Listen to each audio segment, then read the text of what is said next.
pretty conservative with my tab use, but I've got like 20 tabs open. It's a lot. Whoa! Dang. What are you looking at? That's like an average tab day for me. Yeah, I was gonna say that's just all the time. Yeah, I don't. I'm not a Twitter guy. Well, it's you know how it goes. I just have like 4 different versions of Twitter open, so I can just close all those. Yeah. I was looking at sausages, and so I'll close the same. sausage Same. tab. Always have the sausages open. Different. This Tell me thing about about it. vegetables. Looking at pros and cons of different measuring cups on America's Test Kitchen. Close that. Right, yeah. You researching what food is? Yeah, I forgot about what food was. It was a close call. If you close this video about how to butcher every bird. Every. Well, it was a lot of birds. I didn't finish it, but I got the idea. Most of them they work the same. Sure. How to butcher every bird, just through the sheer numbers, might be one of the more violent videos on the planet.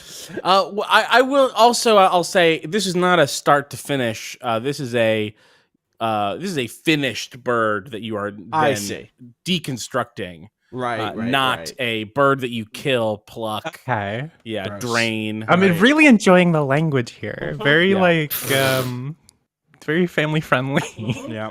We are live. I did say we were going live. Yeah, no.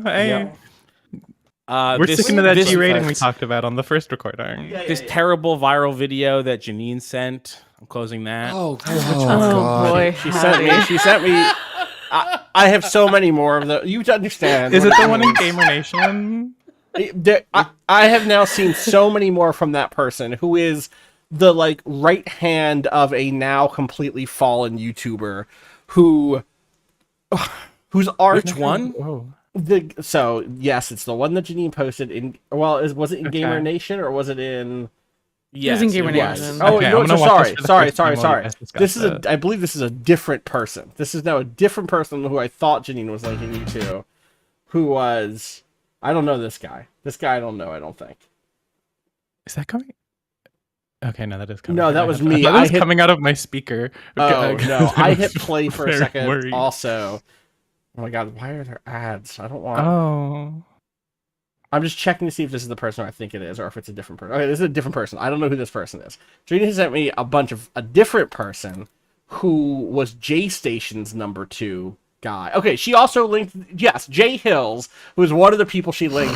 I didn't realize she linked 3 of these videos here. Yeah, the middle one is the one that I had God. open. There are Okay, so wait. I many. want to make sure I'm watching the right one. No, you don't have to. The they're- Sonic 2 one. that's not They're like, all No, I the do. wrong I want one. to. you want to Wait, see the that's also Sonic the 2? wrong one? They're all bad. They're all bad. They're Well, really... yeah. No, there is no light in this man's eyes. Like I mean, there's his ring light, but aside from that, Anyway, okay, we should just do what time dot is. I don't know if anyone's here. No one's talking in the chat, which is yeah, weird. it says 17. Yeah, Well, I see okay, we just 17. got one. We got a message. Shoutouts to WW Kind. What's going on? Are we good to clap? I'm good to I clap. think so. Yeah. Yep.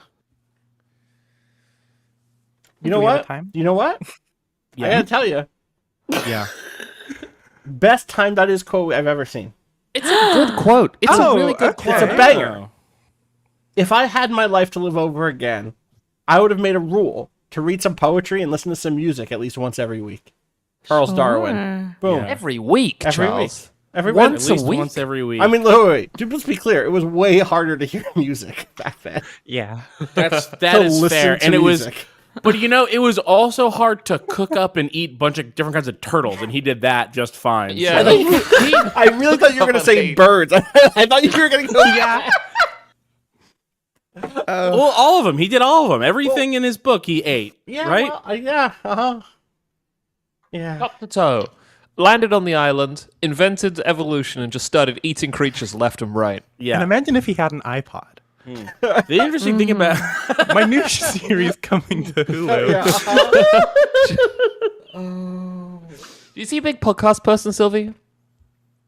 Charles Darwin? Charles Darwin? Yeah, huge. Yeah, I bet he fucking is. I bet he's like a big Malcolm Gladwell type. I was gonna say, yeah, Okay, Malcolm wait a Gladwell, but also second. Bill Simmons. Hold on. Okay, yes, Bill Simmons. I say no Malcolm Gladwell. I think he probably... I think he's listened to the Malcolm Gladwell episodes of the Bill Simmons podcast. That's correct. But I think he was annoyed by them. I do think he's Yeah. a 99% invisible person, though. Like, I do think he's that next step, like, up one step higher, 2 steps higher than Malcolm Gladwell. I do think he sees through Malcolm Gladwell's bullshit.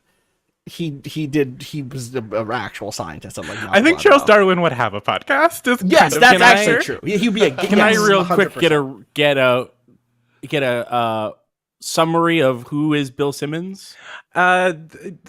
Boston sportsman kind of is his whole thing. Do you remember Grantland? The website Grantland. I do remember no. Grantland. Okay. Do Okay. you know the website The Ringer? Currently. Yes. Okay. He's the CEO of The Ringer. He previously run Grantland. He was a sports writer and analyst who was like he's like a big fan of The Wire. You know what I mean? Okay. Like It's like everything he wrote had like 15 references in it minimum. Yes. Like that was his whole thing, was like it's like talking to your buddy at the bar about the game. Right. But like Except a it's, little bit really insufferable prose. but like a little bit broader, where it's like he's going to talk about some Yeah. HBO shows while doing it, you know? yeah. And like Grantland published some stuff I really liked. The Ringer currently publishes a few things I don't hate. I mean, he's been in the orbit of writers I enjoy. That's but exactly it's- it. that- Yes. He is in the orbit of them. He is not. He's like- also been insufferable. He's the worst guy Yeah. with good friends. yeah. Also, he tried to bust a union, if I'm remembering correctly. So I believe that. I don't know it, but I believe it. I remember the Ringer union going through a lot Oh, of that that makes- shit, that makes and then perfect sense. a lot of the people who were very talented leaving that website. That makes sense. It Yes. seems like the sort of thing Charles Darwin would do as well. Oh. Yeah, I feel like people have a low Charles Darwin would opinion also of Charles really be Darwin into on the this Celtics. podcast. I Charles guess Darwin. I don't have that good of a read on, Charles Darwin's personality, but I think like a guy who goes to places that he's never been, writes a big book on how all the animals are weird there, and then eats one of each Each kind. one of each kind. That guy sounds like he rules to me. Really? Yeah, I don't. Again, I'm not a big Charles Darwin fan. He was also like a taxonomist at a very particular time in the world. And while he was pushing against a lot of the stuff that was sort of dogma at the time, I'm hesitant to be like Charles Darwin was a comrade. What Keith described as a pre-fall of Bon Appetit YouTube series. That Oh they my do. God. Charles Darwin. Oh, you're exactly right. What's the dude? What was Hello, the guy? I'm Charles Darwin. Brad. What was the guy who stayed? Brad. Brad. Brad. Brad would have done that series 100%. They were eating he is the a Galapagos scientist. turtle. He's a Brad? scientist. Brad is not a scientist. No. Charles Darwin was a scientist. Have you? Okay, wait. From an era where you could get your hair cut and your arms sewn up at the same At the same By the place. same person. They should Yeah. bring that back. No, they shouldn't, Sylvie. Okay. Well, It's not that they should add. I don't know. I'm going to do this dentist stuff. If they were like, also, we'll give you a haircut while we're doing this, I'd be like, all right. Wow. Yeah, that's what I'm mean, saying. That's what I was gonna say. Is it's not that they should add surgery Oh. to the hair salon. They should add. They should add a hairdos to the To doctors. the doctors. Yeah. And you should be able to roll the dice. Like if you're at the dentist's and you're just like, okay, I'm getting some dental work done.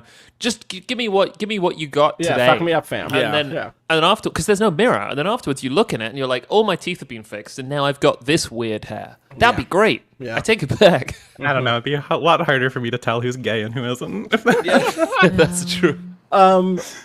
Did you see that Brad Leone from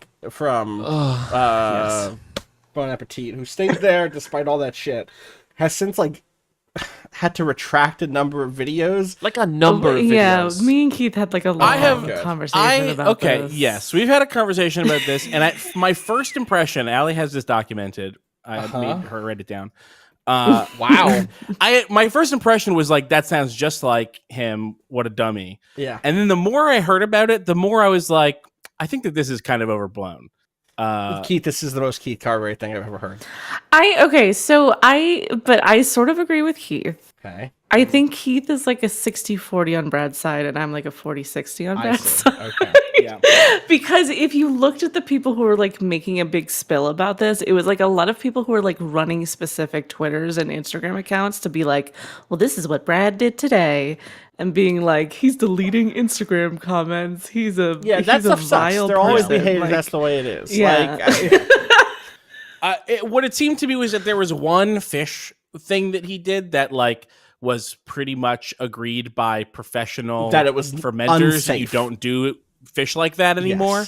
Yes. But that everything else was sort of dangerous in the same way that fermenting your own foods at home is always dangerous, and for some reason it caught on and people made kind of a statement. I see. So that's that, and I'm pretty sure that it was the fish one that was the actual bad one. Gotcha. There was It was a pastrami one is the one that I saw. yeah. The one I saw was like him trying to cure salami, but not with a thing that kills the botulism, I want to say, which is important. You Yeah. can't give people botulism. I don't mean in the sense of you're unable to. I mean you should not. Yeah, You're It's actually not very allowed. able to. Yeah. You're actually disconcertingly able to. Yeah. What a mess. Anyway, all right, we should clap. Please. 38 seconds. I 45 might have been a seconds. hair early on that. 45 seconds. Have I told you how Vinny Caravella has evolved the time.is clap? Whoa. No. The way- Oh, he automatically does the two, right? Yes, he does. Yes, exactly. So you do two at once. do- You say 40 and 45, and then exactly, you do both of them. and you do both of without- them 100%. Yeah. And you just always do two. You always do one 5 That's seconds just a after. good optimize. I mean, is it useful, Ali? I don't know. It sounds good. I mean, yeah. Two lines is better than one. 2 lines is better than Yeah, one. it's true. We're always saying it. It is every day.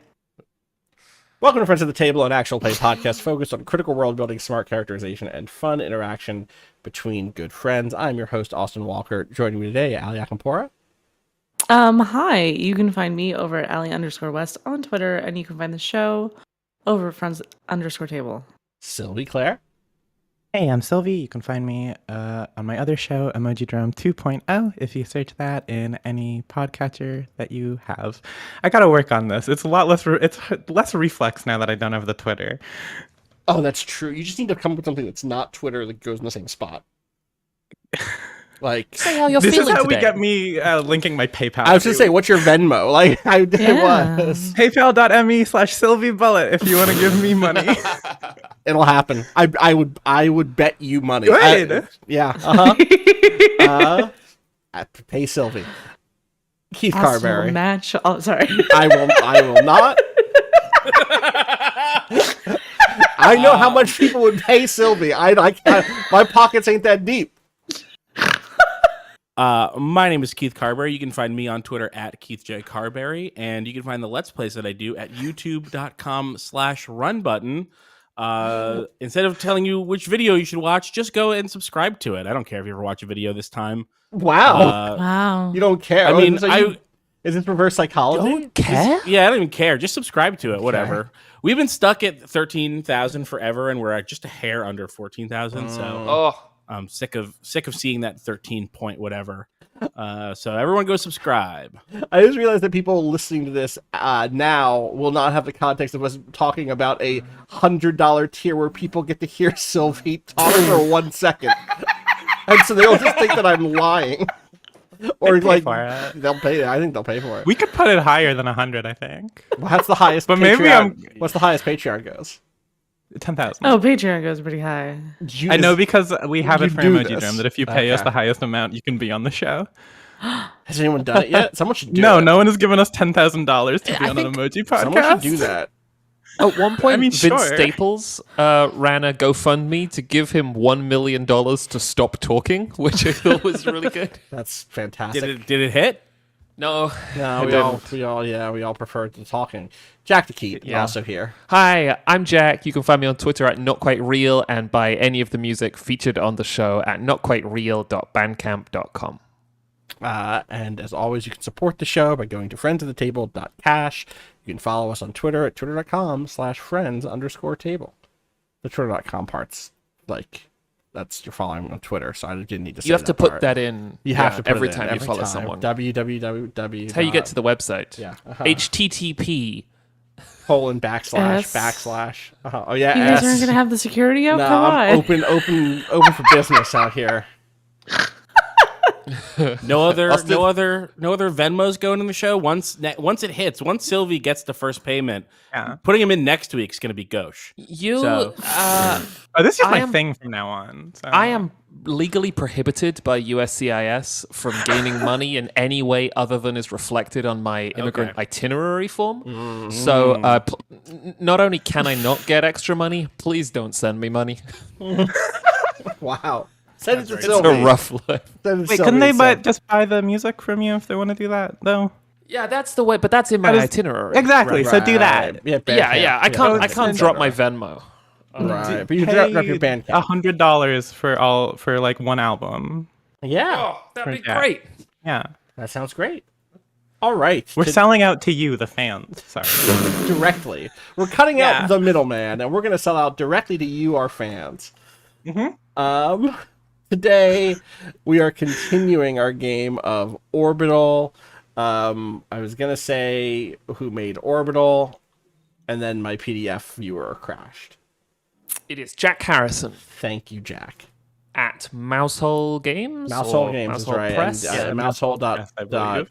orbital, or sorry, mousehole.itch.io to find it. Where were we? Let me bring us back up on the screen for people here. Where were we? It's not good right now on the station. I believe Yes. war has begun. Kind of. Detonated some bombs. Yeah, we were in the middle of 3T being pulled every which way. Yeah, the Mirage spread. Mustard went to a Friends of Devotion potluck and then decided to join a week-long retreat.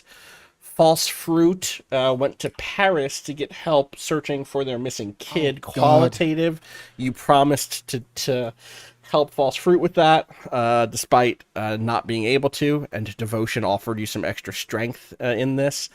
Deutsch erased footage of killing their first target, and 3T and Pushy helped to cover it up. And then 3T and General Morning met and discussed the war situation. A lot going on. Did we mention that there was like going to be a else? retreat? I feel like For something. the devotion, the devotion, yeah. the Did week-long we bring retreat. that up? Yeah, Okay. Mustard agreed to go. To Okay, that. yeah. Okay. And I think that's Cheel. Did I miss a Cheel scene? No. We did my scene last. What was it? It's not on the list. Okay. We did. What was I it? think It wasn't we the did was my it ghost ghost. Yeah. deleted evidence of Of me being you in right. the cover. Someone has already sent me money, by the way. Keith J. Good. Carberry also. $ Keith J. Carberry. PayPal.me/Keith J. Carberry. HTTP S. Contentburger.biz. .biz. Of his help covering up Right, I forgot that Deutsch's Cheel walked in on that. murder. Yeah. Okay, added. So, we got a whole new round going. Also, let's go over our threats. Hundreds of military starships using a nearby moon as a staging area. That is resolved as General Morning has arrived with a number of starships of her own from the Twilight Mirage. We're resolving it not because conflict isn't approaching, but because it seems as if the state of things is effectively set. Jack, do you want to explain what that state is broadly? Yeah. 3T kind of like, in addition to their mate Decario, put a bunch of mirage bombs on ships and detonated them, spreading the mirage out closer towards Palisade, right? It's sort of heading out in that direction. And following that, a group of people armed themselves with improvised weapons, commandeered a few ships, and left to go and like sort of nebulously fight, right? To just like fight on Palisade. In response, General Morning, who is a queer coalition member, has arrived with a bunch of sort of Golden Mirage starships and has started putting in place a sort of assembly to think through with the community about what it means when the Twilight Mirage goes to war. And has sort of extremely warily roped 3T into that with the knowledge that if she doesn't, he's going to continue doing it anyway outside of her purview. Does that about cover it? I think that about covers it.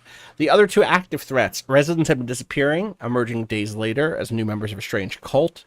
We know that cult now to be called the Friends of Devotion, and that they have both a number of different fronts. The Friends of Devotion is like the cult itself, but there's also the Orchard Syndicate, and they have been doing rituals around spaceships, around space trucks. They stole a magnet, doing turned big all the magnet gravity off. stuff. Yeah, exactly. And they do stuff with a sense of people's pulses synchronizing, and there's also just this sense of like the Mirage is further extent. I mean, I just said this with the 3T thing also in a way, but the density of the Mirage here at the what was the Fringe was supposed to be small enough that certain things shouldn't be working as well as they are. Certain Mirage-y, like augmented reality things, and we believe that it is. Or I mean, I guess this is just the case because this is what our Lambent Strand entry is. The fervor or devotion is what people are pulling on here when they're using Mirage-y style weirdness, or when they're relying on the super tech of the Twilight Mirage. The fervor or devotion is like supplementing the Mirage's natural abilities. And then finally, a huge shipment of blue oranges has pushed the Brink to the brink. There are too many people to safely house, to keep well fed, etc. That has continued to be a problem, as we just have so many people on board, even as the oranges continue to ship out.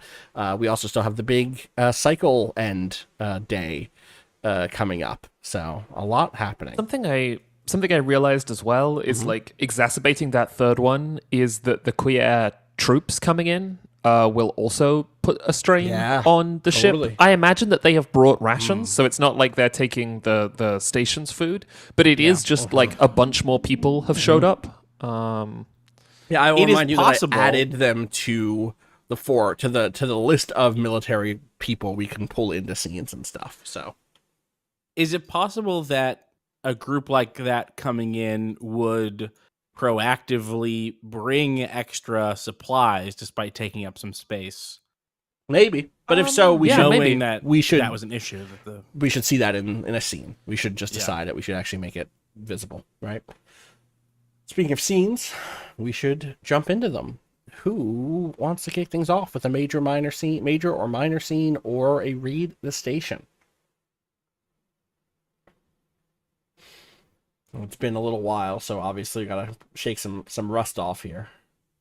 Yeah, can I get a reminder of like what exactly you can do during a read the station? I know like the form of a read the station, but not the function. If you click the little arrows in the top right of it, Keith, here, it'll expand it, and you'll be able to see the whole thing.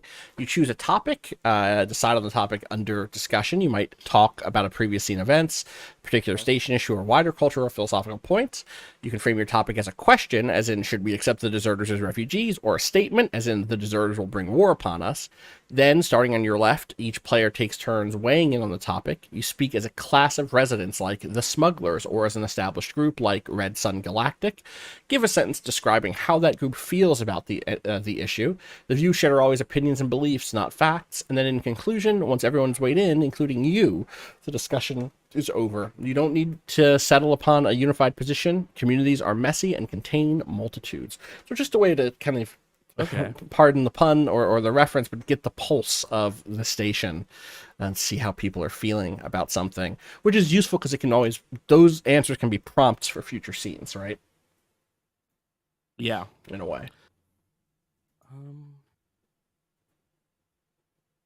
And then we've resolved our hundreds of military warships. Yes.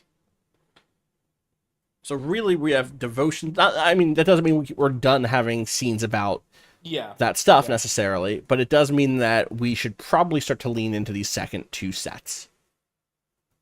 And a good way to bridge that would be to talk about how the new soldiers have led to connections to threat number 3, you know? So maybe that's a place to start. Does anyone have strong feelings? Is there like a minor scene with General Morning here, Jack?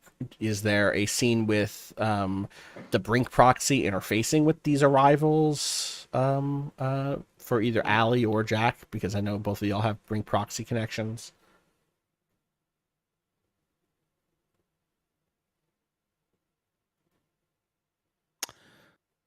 Do we want to start off with a bang and see if Deutsch is going after another target? That could be a fun way to start an episode off. We could. I know who one of them is. Oh, Yeah. word? I mean, one of them is arriving. Yeah, I think I said this last time. You did. You revealed you did. towards the You end did. who your other Yeah, I targets think were. I said it was General Morning. Right. So, like, if we want to kill her right now, sure. God. But I figured we'd want a bit longer. I mean, maybe it's the showing the barrel could of the fuck it gun a up. little bit. You know, maybe it's the like. Oh, yeah, true. We can do it that way as a way of kicking it yeah. off. But Well, there is something really satisfying, I think. I mean, I think it works both ways. Like, I do want to see General Morning and, like, what having a new presence like that on the station is going to mean. me too. But on the other hand, like, teasing a big threat and then they show up and then they get killed immediately is kind of fun and funny. It's funny that you think of General Morning as a big threat. Or I actually think it's the other way. I think like General Morning as the person is a who is stabilizing as a force. stabilizing force. I guess I meant not a threat, but a potential agent of Yes. change to the plot. Yes, totally. She, could also Morning is she her? Is that am I right? Yeah. Okay. Yeah. She's a threat to the stability of things getting worse, which is what's been happening. Mm-hmm. The stability of things getting worse. Yeah, we've been on a very stable things getting worse course. Yeah, And she is a I would massive like threat things to to that. continue that way, or Uh-huh, at I least bet, like I Lament bet. would, you know? Yeah. Uh-huh. Sorry, my employers would. Yes. Jack, you were going to say Better way something to else put it. too. I want to make sure we don't miss that in the I mean, excitement. is there a way that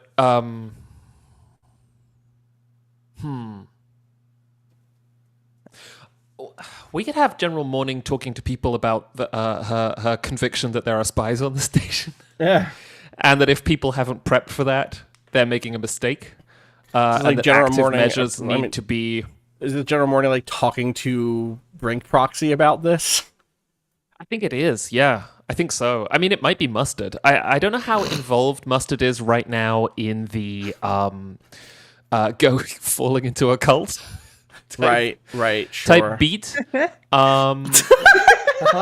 Yeah. Cult type beat. Yeah. Oh god, cult type beat. That's my That's new Sa- private Sankfiel. Twitter name. I love that. I just like already know that is that's Little Peeps Witchblades. Like I'm pretty sure that's just exactly Oh yeah. what it is already. Yeah, I mean, I think we get General Morning sitting at a desk in Brink Proxy, looking through reports from the station over the last, week. I don't know the time scale that this is. This has all been happening quite quickly, It right? has. And becoming increasingly focused on this shootout that shut down one of those areas when Gimme Gimme fought Deutsch after she had killed Knighton. And just having the like something is wrong about this. This does not look like just tensions rising on the ship. And so I think she puts it outright to Brink Proxy. You know, there are Principality spies on board the station, and if you don't have measures in place to deal with them already, that is something that we need to start addressing right now. Does Morning notice that on the day of 3T's bombs, Chorus and Seventine had been completely like locked out of noticing any of that stuff? Oh God, I mean, if she's looking through the files, yes, right? Like, this is someone trying to be like, God, there's that really creepy job. This is also might kind of be Mustard's deal. Like, they call them like forensic accountants, who are like accountants who just who just look at what the numbers are telling them that isn't being said. They're a unique, special type of cop in that they're awful in a different way. And I don't think that Morning is a forensic accountant, but I think she's definitely been trained to look at information like this and go, wait a second, what's going on? And you know, why was Seventine locked out, and who came in, and who did they speak to? And I think probably gets Mustard's name if it was in there, and it's like, all right, okay, we're gonna need everybody to be on alert in terms of who is talking to who, where and when, and what information is moving around, and straight up work with the assumption that anything you say might reach the ears of the Principality. Yeah, I mean, are there any specific targets that you're looking to keep track of? Well, obviously, I've been talking with Tanager, following their actions, the detonation of the Mirage bombs. Oh, true. Yes. What a scene. It was a mess, honestly. But as I look further into it, I can see here that Severine, is this your head of security? He was especially barred from attending the show, the show during which Tanager launched the Mirage bombs. Would you know anything about that? I would indeed. Yeah, we had received multiple complaints from Tanager and their associates that our head of security was harassing him. So Okay. we made a an employee change there. Did you think that necessitated the complete removal of a security team from the venue? Well, I mean, Chell has a bodyguard on the scene, and I was present at the concert, and So there were two of you. well, it's a kind of a small place. I understand that it was very full on the night of the event, and maybe if there had been more of a presence there, the events wouldn't have transpired as they were. I'm grateful that you pulled the security chief off, but I don't understand why this needed the full removal of security. We have to deal with the fact that there is very likely Principality saboteurs acting within our midst. And yeah, we are prepared to deal with that. How? Oh. Well, I'm not the head of security. You understand? I'm a volunteer. But I'm here to help you. You're the military leader here, and I'm here to assist you in whatever assistance you might need. Can I make a move?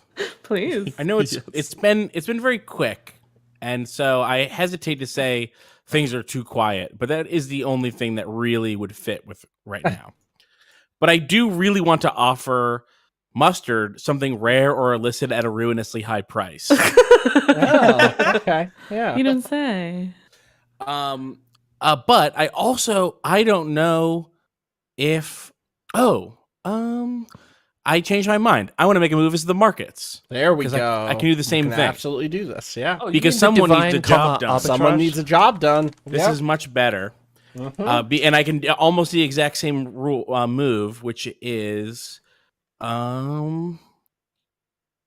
introduced an opportunistic or hustler with a predatory offer. This is the app. The arbitrage is sending you a notification that like, hey, you have all those cameras, which is great that you monitor all these cameras.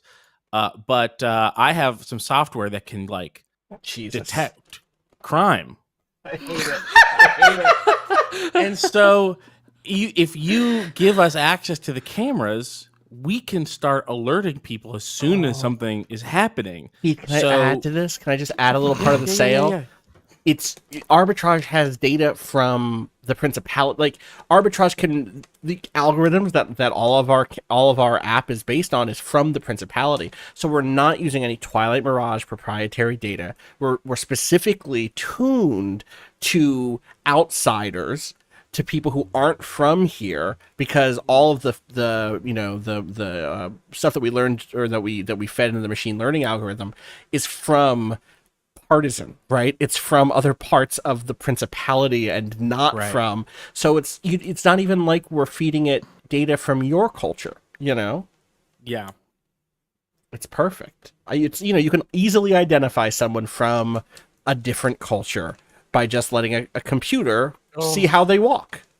Right. And then we'll let you know so you don't have to be monitoring these cameras 24/7, making sure that you just happen to be on the one where the crime's happening, because we have eyes on all the Also, cameras. it's perfect because wasn't the problem with Seventine that he let his bias get in the way. He didn't like 3T, right? And so that obscured that there might be a real security threat because you couldn't let his bias get in the way. So you're removing the human bias from the job. The computer's just a computer. Right.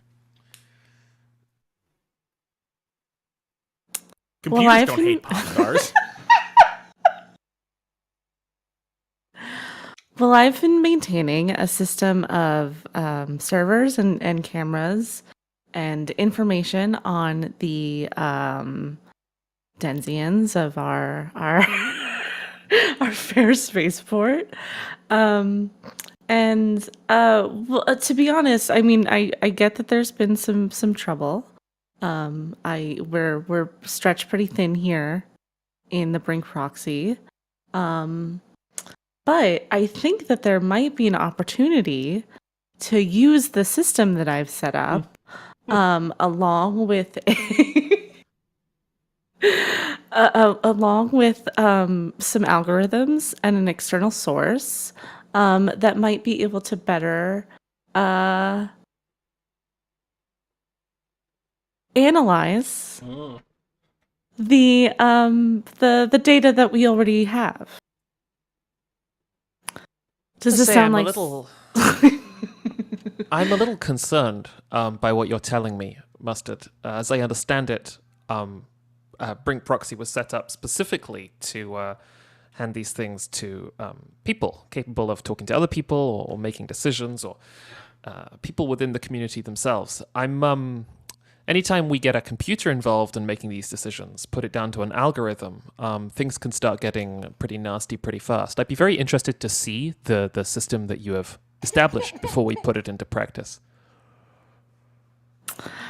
By all means. I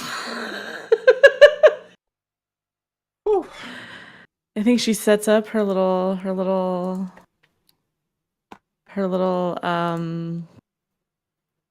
tablet or whatever it's been. It's been like a little PC, personal computer. Oh yeah, a little PC personal computer. Yeah. Cool tech micro laptop. Yeah, going through her little like DOS screen, to do the funny little login before it's just like just like a screen of different video screens of the surveillance areas in the ship. And like turning the screen towards morning to be like, well, so this is what it is. It's pretty preliminary, but I would say that you have a pretty good view of most places of the station. I think it like does highlight some people who are like, oh, this is an Orion. We've talked about there being Orion, merchants and executives and stuff visiting, because they're not part of either of the.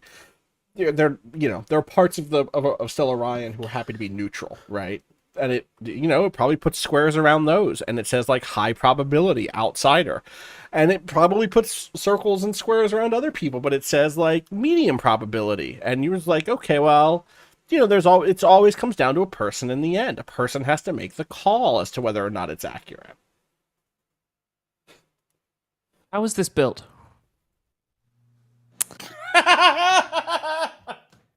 What is the source of these algorithms? You're just showing me people from Orion.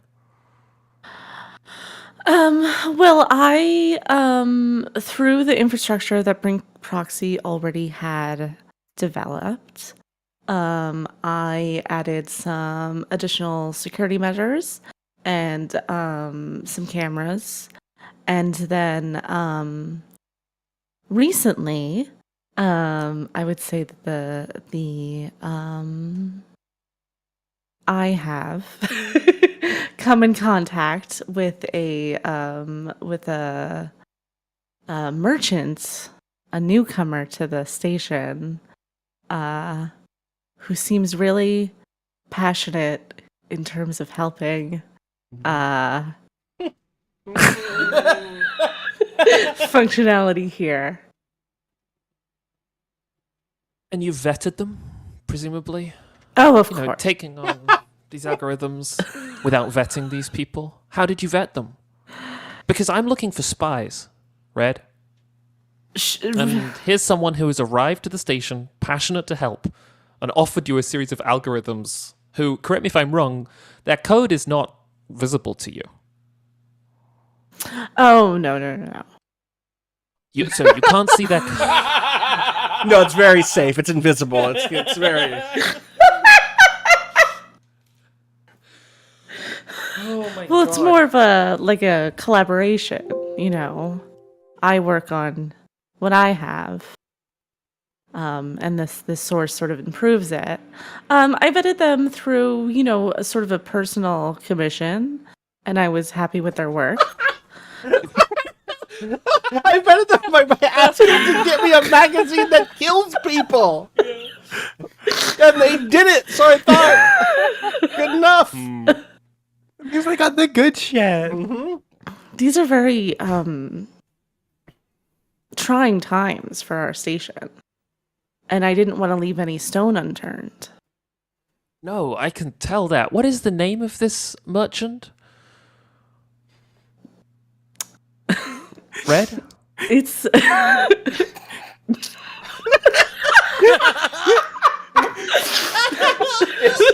Are you okay? Would you like some water? please, yeah. Go. Hey, real before you answer this, can you take a look at this magazine?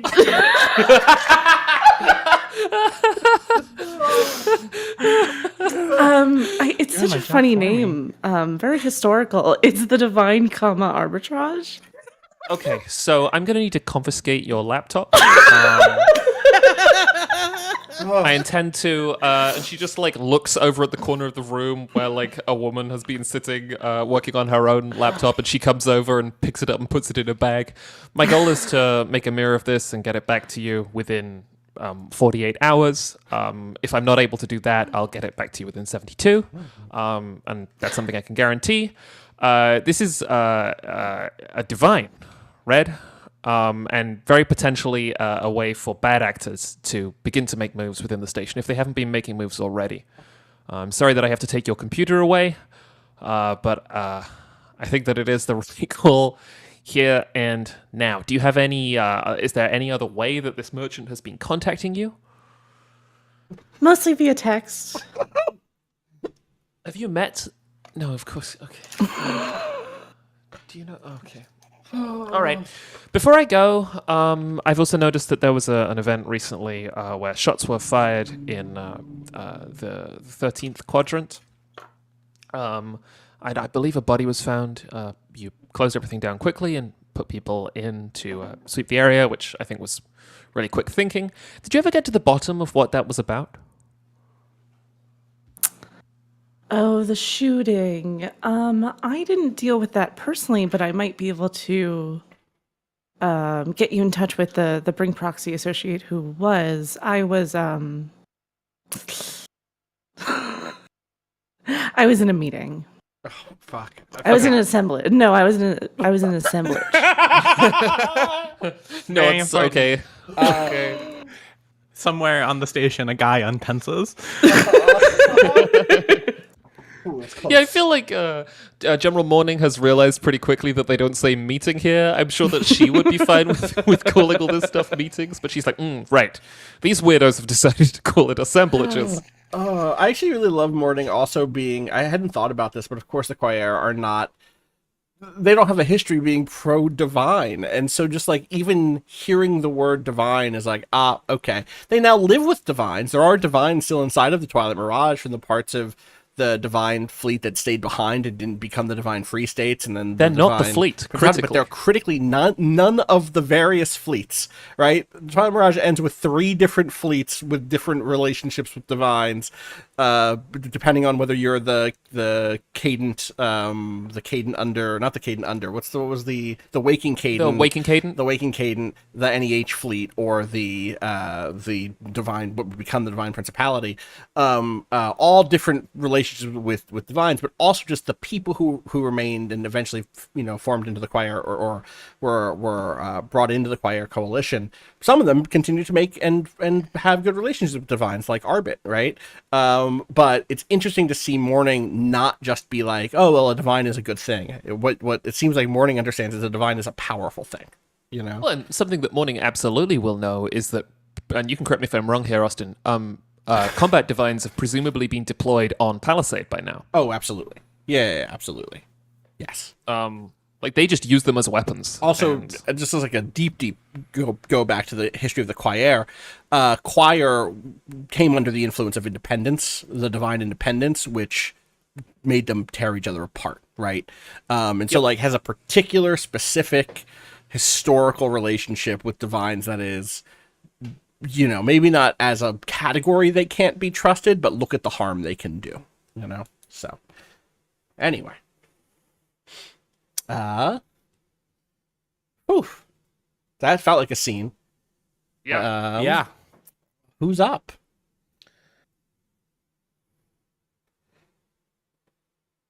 Do we want to see this this retreat? Or I guess maybe we should not do 2 mustard scenes back to back. Yeah. Although I will say that it really feels like Mustard could use a retreat right about now. True. Minor scene of Mustard packing her magazine, her Oh my beachwear. Oh my god. Nobody's gonna read that while they're away. Let's fucking go. Can I I get... do want to know... Oh, go ahead. Oh, go on. No, you go ahead. Oh, I want to know real quick. Like, so Mustard got this magazine because it featured information about someone from the Brink in it, right? Yeah, I Yeah. remember it ended up being, I don't know if this was true or not, but an interview between Grand Mag and Morning's observation. What has Mustard's experience of reading the magazine been? Is she like very careful to read the interview and then like close it, or like what does it look like when Mustard reads the magazine? I think it's mostly staying in the like polyphane. Right. Do you have polyphane in the Twilight Mirage? Yeah. Some sort of protective Yeah. package. Yeah, it's mostly just like a gun that's on screen, right? Like, Yeah. I'm not very being careful. subtle about this. Keep it there. Pack it in my suitcase as I head to the retreat. Could I get a scene between 3T and CTH Paso Doble? And here's the framing. I think it is in one of these big assemblages that Morning has put into place. That is a one of these like talking through what is the position of everybody, what is the right way to go about trying to resist and help others resist against the Principality, et cetera, et cetera, et cetera.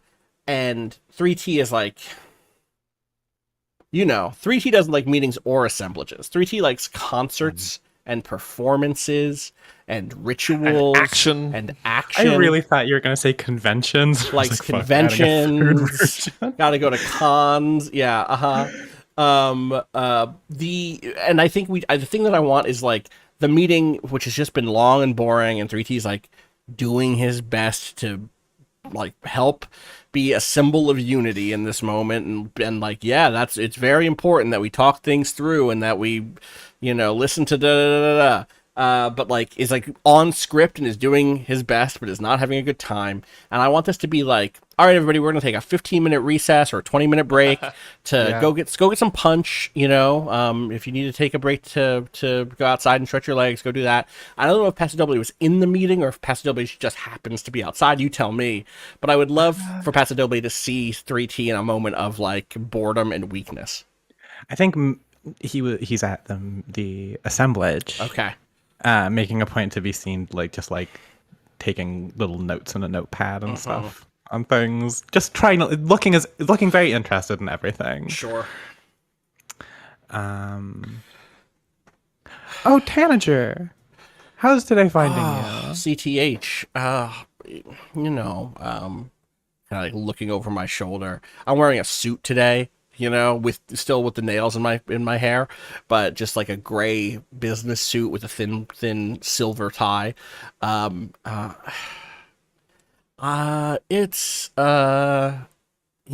it's a process. I thought after the concert everything would be go go go, and instead it's like stop and share, And I like stopping and sharing, but right now it felt like we needed that go go go. So, how you been? Things are always a bit go, go, go for me, but I guess that's with all the people around here, keeping me busy. I'm sure you could find something to make you feel like you're doing something around here. If you have any opportunities, let me know. Right now, Feral Morning is, I wouldn't say keeping me under lock and key, but it does feel like my movement is... There's so many meetings, I don't have a lot of free time to be other places. When Morning gets brought up, this is like the first time we've seen CTH frown a bit. Like, yes, the general. Quite an imposing figure. Oh, do you know her? Yes, we've been acquainted. Very casually, just when she arrived. A very wary one, that General Morning. You would think I'd be the first person to be like, yeah, we need generals, but I think we were doing fine with just people getting out there and doing it themselves. So a lot less bureaucracy when it's like that, am I right? That is what I'm saying. So I mean, if you know her like that, could you talk to her and like I don't think she'd listen to me. However, I think we could probably work something out. A lot of my friends are also similarly antsy about the situation. Okay.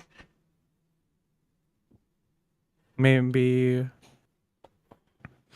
you could come meet some of them, see if anybody is eager to join up with you. I'm not sure where you're wanting to point yourself right now, but I know that, that ferocity that you're showing right now is good. Needs to be used for something good. When is it? I mean, I don't know if I can get away if it's just like if it's just another meeting, or assemblage. Sorry. Are we gonna slowly invite everyone to the retreat? Is that what's happening? This is kind of where I was going. Also, is it like a cycle end retreat? Is it like timed to the clock turning over to the new year? Probably. I have the timing of it wasn't an idea I had. I just had an idea for the location. Okay. I think yeah. that makes sense, though. Yeah. I think so too. I think that's fun. So yeah, you're gonna. Go ahead.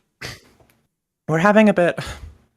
I guess neither the word that you don't like using for an assemblage or the word assemblage itself would be accurate for it. We're going on a bit of a retreat, a week-long gathering. Apologies, I'm still pretty new around here. You guys have some No. interesting slang. We just like to make sure people don't feel like they're stuck in meetings, which the irony of it is not lost on me. A retreat, though, sounds good. A retreat, I feel like I could sell to morning. Could you make it look like I was already signed up for the retreat from like a month ago before all this? That way I could make, I have other obligations. I already agreed. I'm going to Manager, go. we're friends. Don't you worry about it. I can take care of this, no problem. Thank you so much. I'm looking forward to it. When is it? Out of character, do we have? No, we don't have, do we know when? just days, a couple of days from now. A couple days from now. 3 days from now. There's a number. That's a number. 2 days. 2 days. Let's go 2. I don't know what pace we're moving on. It feels like sometimes we do like a recording session as one day, and so I'm like, I feel like we want to get to this today. Yeah, I think we should get to this today. It feels like this is our 4th session, and it feels like it's been almost a week. I don't know. It's definitely been a week because I feel like we were teasing the weekend last time, and we got to the weekend, right? Okay. So yeah, I think we don't need to belabor this. Tanager's excited about this. Send you details. Is excited to go. Mm-hmm. Who is up? We need a lament, a mustard, or a Cheel scene, or I guess we need a Sylvi, Keith, or Allie scene. I did think of a way to keep morning on the board while also showing me trying to do my job, while also possibly putting myself in a compromising position or unauthorized location. I love that. So we're gonna have to flash back to the meeting between Mustard and Morning. About spies. About spies, where there was a spy outside who couldn't figure out why the detonator in Mustard's office wasn't working. That connected to the bomb in Mustard's office wasn't working. And she's just like, it's hard to hide like bunny ears under a hat, but she's trying to do it. I'm really trying to hit like 90s anime aesthetics with this character. Like backwards baseball cap with rabbit ears pointing down is what I'm thinking of right now. Yeah. And eventually when she sees Morning leave, she just like spikes the broken detonator into a garbage nearby and has to figure out how she has to get into Mustard's office where she's not supposed to be to retrieve a bomb that she put there when no one was there, except now there's people who are there who could find it. That's very good. Yeah. What does the bit where you specifically are getting what was the phrasing on it? I guess it's I guess this isn't necessarily a compromising position. That was what I was trying. I think unauthorized location was more what I was leaning into. So do they find you doing this, and do you have to like try to get away? And I think I try to talk myself out of it. Is more what happened. So is it just regular Brink proxy folks? Is it who finds you there? Is it new members of this new military? I think it's either that or it's other Brink proxy members. I'd be happy to have it be Mustard, but also I know Allie's got to have a scene coming up, and we recently were like, don't want to do 2 in a row for her. So like, I mean, that's fair. That's yeah. But yeah, so regardless, I think when people walk in, she's just like, I like gets up from being underneath Mustard's desk and is like, I have been waiting for my meeting for 20 minutes now. Hiding an undetonated bomb behind her back. Oh, I'm sorry. Were you on the schedule? I didn't have you in my. Yeah, if you look closely, you'll see what's like a just I'm gonna look up a random like one of the names on one of these sheets here. Um yeah, if you see Leighton Peach, that's me. Leighton Peach. Oh my goodness, I'm so sorry. No Peach. worry. You know, just I have half a mind just to storm on right out of here. Oh my goodness. No. Please sit down. Can I get you a water or anything? I'd like to apologize. It's been a very stressful week here, as you probably know, which is why you're here. It doesn't excuse my behavior, but I'd like to start out on the right foot. I'm good. No water. Thank you. Still sitting down, but not sure why she's doing it. This is clearly very urgent to you, and your priorities are my priorities. How may I help you? It's those dang birds again. I can't get through a single night's sleep without hearing all manners of pecks and peeps and squawks and squeaks from those birds. We need to do something about it right now. Sure. Which section of the station do you reside in? Have you been hearing these disturbances? 6. 6. Mm-hmm. Are there Yeah. residential areas in Station 6? Recently added, wouldn't you know?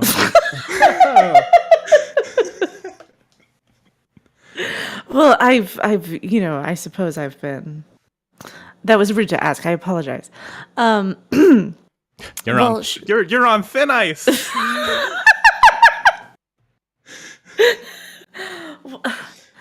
Because the birds are a common occurrence, we do have some earplugs here available in the office. But is there like a certain time of day that this is an issue for you, or? It's kind of an all the time thing. All the time. Okay, writing this down. They're like right outside. They live. There's a nest. There's like 3 nests right outside my door.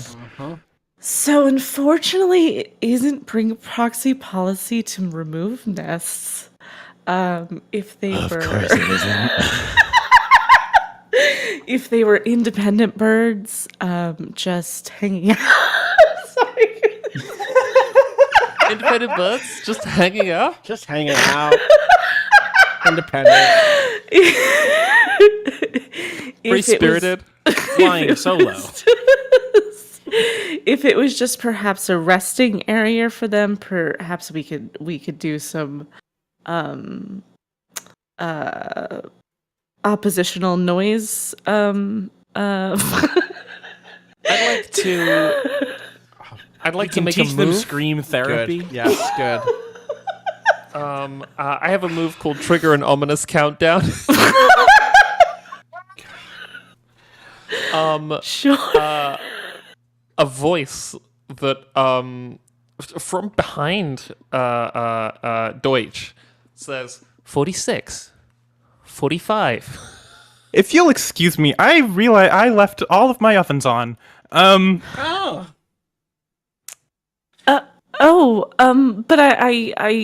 It's, you know what? It's fine. Need you to fill out this form. You know, it's fine. I got this video at home about how to kill and butcher every type of bird. I'll be okay.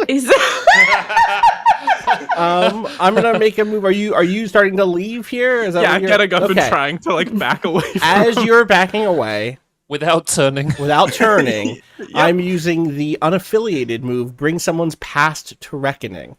And Joe DeVive enters the scene. The charming rogue Mustard can't help loving.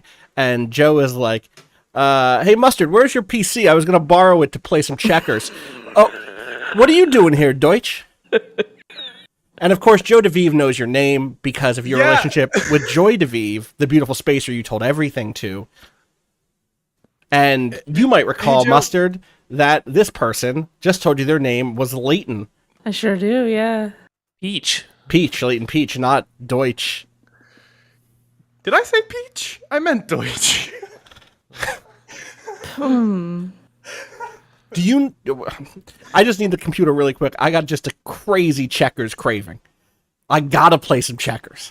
You should Joe, that sounds great. Hey, you doesn't know Mustard's name, so just points with one of her hands. You should let him do that. That seems like really pressing business. I'm sorry. Did you speak to me under false pretenses? 41. 40. I'm really sorry. Come back the bird here. thing was. Bye. That's a weird one.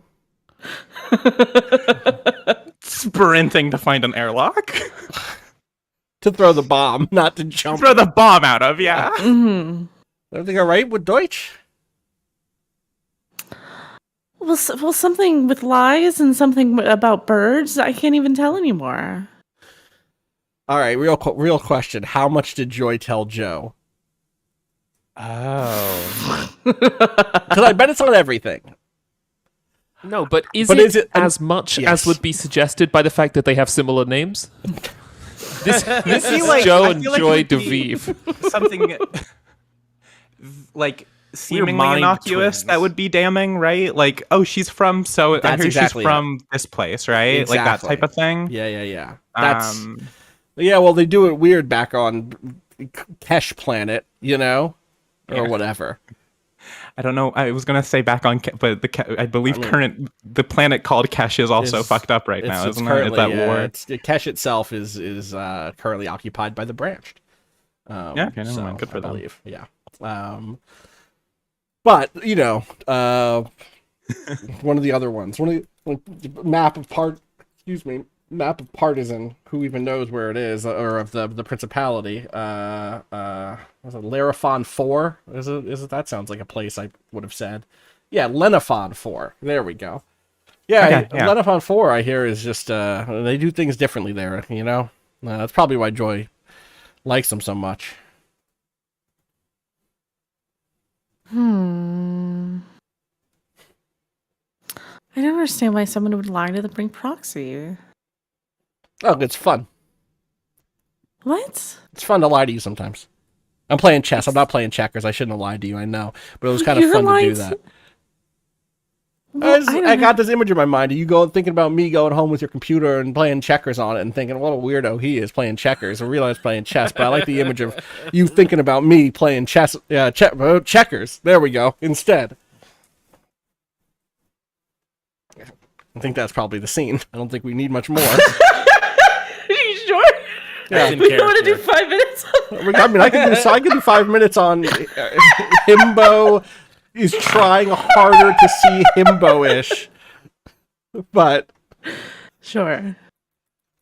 I wish that I could show the facial expression that I was making while you were explaining that to me. please describe That's it. role playing, baby. Uh-huh. Just mouth open, just offended, confused, doesn't understand why chess is more Uh-huh. worth obscuring. Anyway, yeah.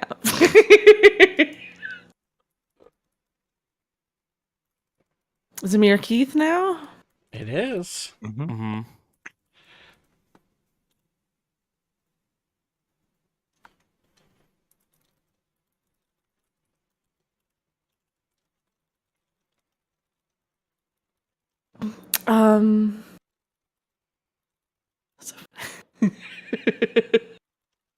I will never discover that a situation is worse than I expected. Somebody will run away from me with a bomb before I get a joke.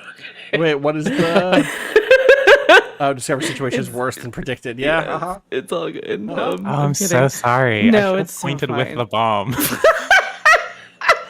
I mean, you could always just narrate something with that, That's always up to you if you would like it. No, I'm good. I have a minor scene. Yeah. Sure. Let's Yeah, do I'm it. going to. I'm gonna get Cheel into this retreat. We're all going to be there. Anybody's going to be there. Anybody's going to be there. Well, I think that I've been following these cult people because from our last assemblage earlier in the week, I didn't really get the sense that Mustard was that motivated to stopping them. And that's when I saw her go into a meeting with them with a bunch of other cult members. And I hear about the retreat, and I probably could have just walked in and put my name up on the thing.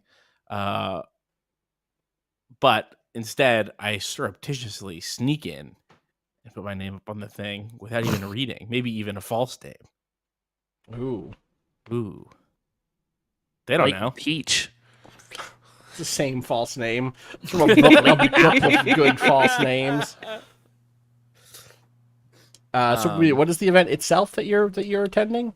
Just one of these retreats. Oh, you're actually going to the retreat. You actually just added your name to the retreat list. Right. Yes. Okay. Yeah. Is no one there to see you doing this? This is after the assemblage. Okay. Also, I don't know if the devotion people would mind. Regardless. Right. Sure. That's actually more fun. To me, it's more fun if they let Shield do it than if they're so easily distracted as to not notice someone doing this. You know? Yeah, it was a big party. It was, but also is it just a piece of paper in a room that has all the information on it in the Twilight Mirage, or is it something a little more? My memory is that I described it as like a corkboard, basically. Okay. Yeah. All right. Cool. So then you're there. You're going to be there. That leaves us with a mustard red scene. Which do we want to just start this retreat? Yeah, maybe. Let's kick it off. Let's do the beginning of the retreat. Mustard red. What is giving me? This feels extremely. Maybe it's because we're talking about a cult, but it feels very Severance to me. It feels very like you're about to walk. We're about to walk into some true upsetting, maybe not upsetting, but strange shit. So I guess really it's on you and on, I guess, Sylvi, if Sylvi, you're still holding the Lambent Strand devotion stuff, and then Keith, if you're still holding the Orchard Syndicate stuff. What's Mustard see when she walks in? Where is it? Where is this? We have to add something new to the map? Yeah, I think we might, but also my idea for this is a little wacky, guys. So please, let's go. So I think it starts in their usual meeting place, and it's got field trip vibes when CTH is like, okay, let's go, and everybody walks behind him. And then they turn down a hallway that isn't on the map. And you guys can stop me if this is too much, but I think the more they walk, they start walking down a ship's hallway that just comes out into a little forest. Love it. Nice. Twilight Mirage. And there's you can see the sky, it's not a room that looks like this. This is just a place that they've been able to go to. So we're all dangerous at all. Everyone is here. I guess Harris isn't here, right? Not yet, but might find his way. Okay. All right. Jack, no one is holding their own things right now, so please feel free to, and it's not that no one's holding them, but we're all going to be in character. We have access to all. Please feel free to look at all of these faction things. All right, so we're in a forest. Damn, says 3T. Welcome. Everyone, if you'll just come over here, we've designated a few people to bring the camping equipment. And if you want to help set up, you're more than welcome to. It'll all go faster if we help each other. And there's people with bags of tents and shit, and like, except it's Yeah. futuristic. I'm struggling so hard to describe camping No, gear no, because I'm it's such a tents. fucking Futuristic tents. I got it. Yeah. Well, like, is part of it actually that it's not particularly futuristic? That it's like, a little bit actually. Now that you mention that, I was like, wait, it should not be like these spring up. It should be to fit with these people. They are yeah. like setting these up themselves. They're like Mm-hmm. manually putting up hammocks instead of having some sort of magical beam hammock, which is what I imagine here for some Oh, reason. yeah, a beam hammock. Yeah, I left my Yeah. beam hammock at home, but I thought I was gonna bring it, but y'all said y'all had hammocks, so. So yeah, is this Mustard and Pushy? Are we three kind of like together in the way that happens, where it's like we're not friends, but we've all met each other, and so I guess Pushy and I are friends. We hit a body once, so that makes me feel like we're friends. But like, you know, like, oh, you're at the party, and it's like I don't know anybody else, but I was at your office once, so now we're gonna talk because that's just the default. Is it the three of us at this point? Yeah, I feel like Pushy's sort of the bridge. Knows Mhm. Mustard, also knows 3T going back. Do from, either of like, y'all old know how to shows. make a tent? I know how to make a tent. No, I've lived on a spaceship my whole life. I'm nervous. What if people? Don't be nervous. But what if I'm making a tent and it looks stupid? If I make it wrong. Well, this is a opportunity for new experiences, and let loose a little bit. It's not stupid to make a tent wrong. Almost everybody here is going to make their tent wrong. Yeah. It's a little judgy. Just Preemptively. true. We'll see. Just keep your eye out. Look at. tent roaster. Wait, what?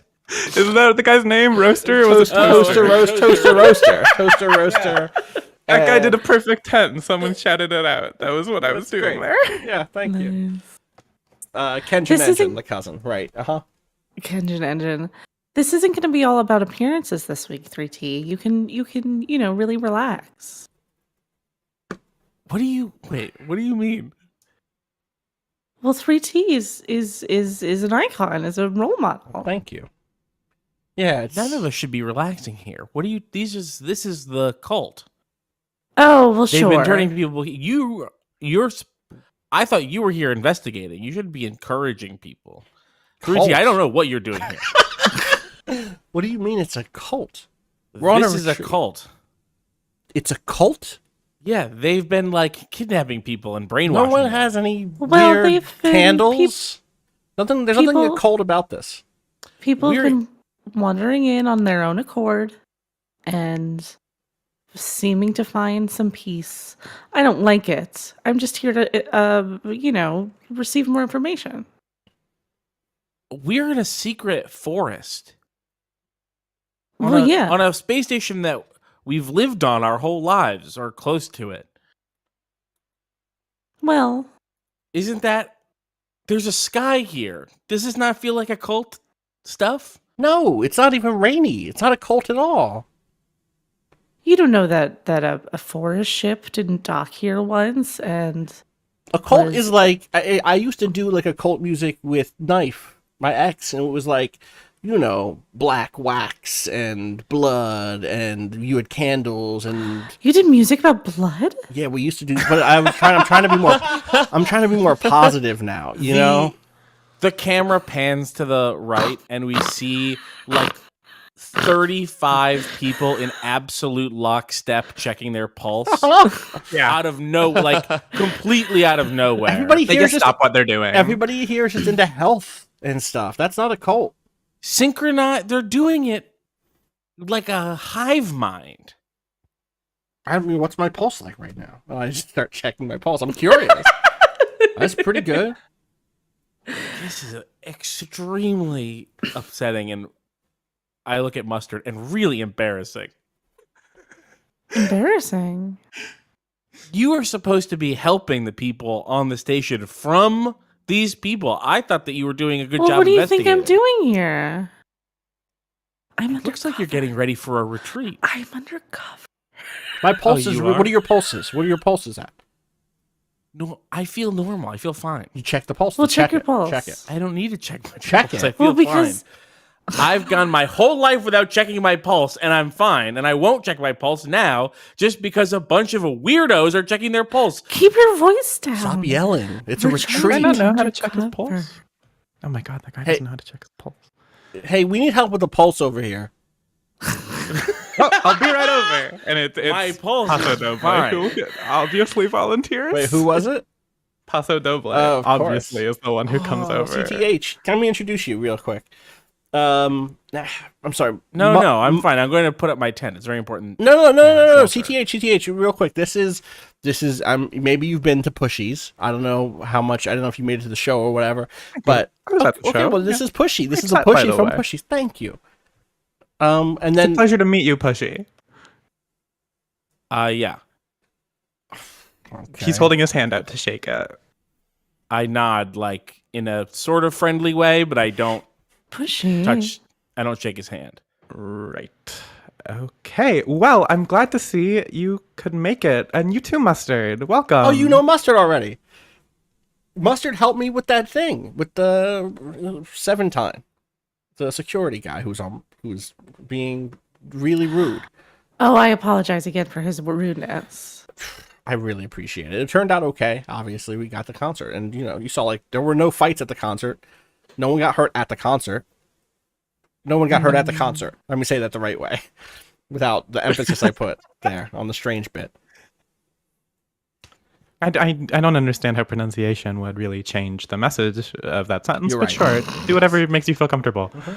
Anyway, this is CTH Paso Doble. Wait, you said you already knew Mustard's name. How do you know Mustard? Yeah, Mustard and I have met. I didn't out of character. They were Paso Doble was at a meeting with Mustard, right? Or am I misremembering that? I felt like they talked before, and maybe I'm misremembering that. And Yeah, I he just don't remember knows who you are. who actually recruited. Was it just Was it Joe?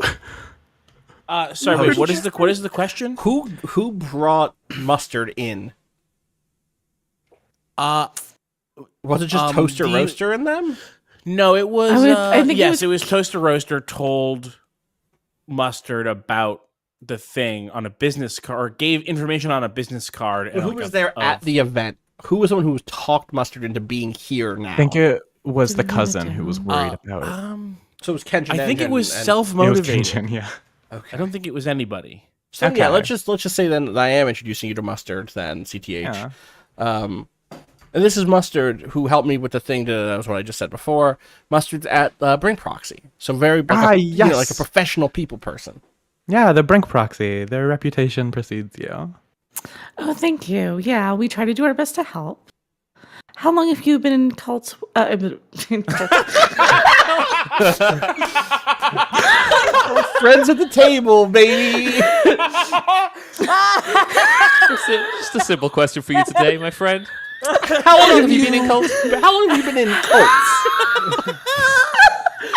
This one or all of them? Fucking the thing that I love it. Absolutely rancid small talk. It might be the worst. small Can I have talk. had a sip?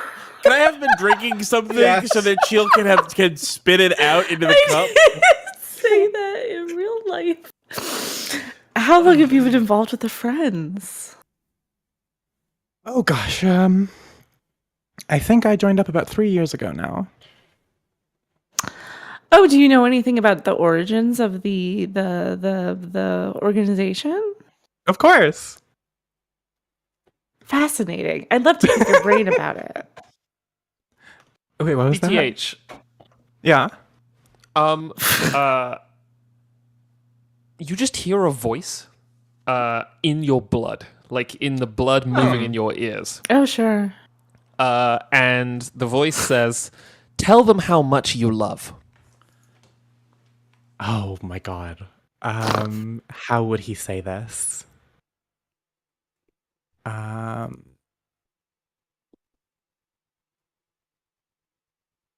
I'm trying to do this while also not be like there.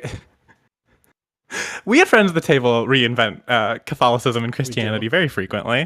Sure. And Every season, right? Right? What Yeah, you there's know. definitely Sometimes TV multiple times. Like, I'm definitely going TV preacher here with this guy a little bit, but I'm also like, how can I do this without just basically talking about Jesus Christ?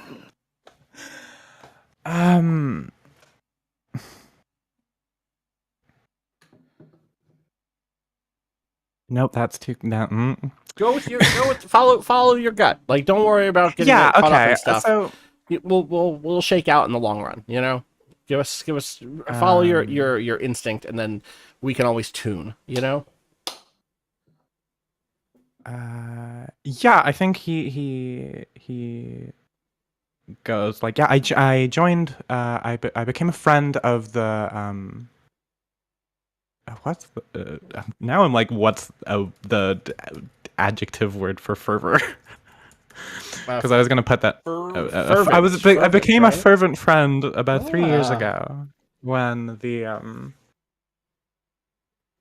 I finally felt the hand reaching out and that connected us, and it brought me here among all these people who are also looking for that community and that love that only we can provide through these acts of devotion that we show each other. It is a power stronger than I think it's just straight up says it is a power stronger than any divine that binds us, and a love even greater than that. May I shake your hand, Mr. Pasadoble? Absolutely. It's a pleasure to meet you. It's a pleasure to have you here. I hope that you all can find. I hope you all find yourselves feeling some of that love too while you're here. Is there any weird blood stuff when we shake hands? Yep. They sync. Your pulses sync. Let's say that too. Yeah. I don't think it's any more complex than that. I have one little thing, which is I think that it is hard to notice for most people, I think, but everyone's heart rate since they came in here increased just a tiny bit. Ooh, fun. Yeah. Well, I'm trying to put together this tent, and that's difficult. So I just think it's that probably. Yeah, absolutely. I think that's a scene that we can just we're the next full set of scenes from the people who are there can be there. You know, we don't need to. I think it's pretty quick to say neither of those threats have resolved, right? Do we want to jump to someone like Paris to see what's going on not at this place before we get more here? We've not had any Paris, France yet. Yes. Okay, I would like to, with False Fruit in tow, both of us getting increased. I mean, False Fruit is obviously like distraught, and that distress has tempered from the sharp anxiety that we saw him displaying in Brink Proxy down to just this kind of like gnawing. You know, like the initial shock of it has worn off, but it hasn't drained from his body yet. He's still just as afraid.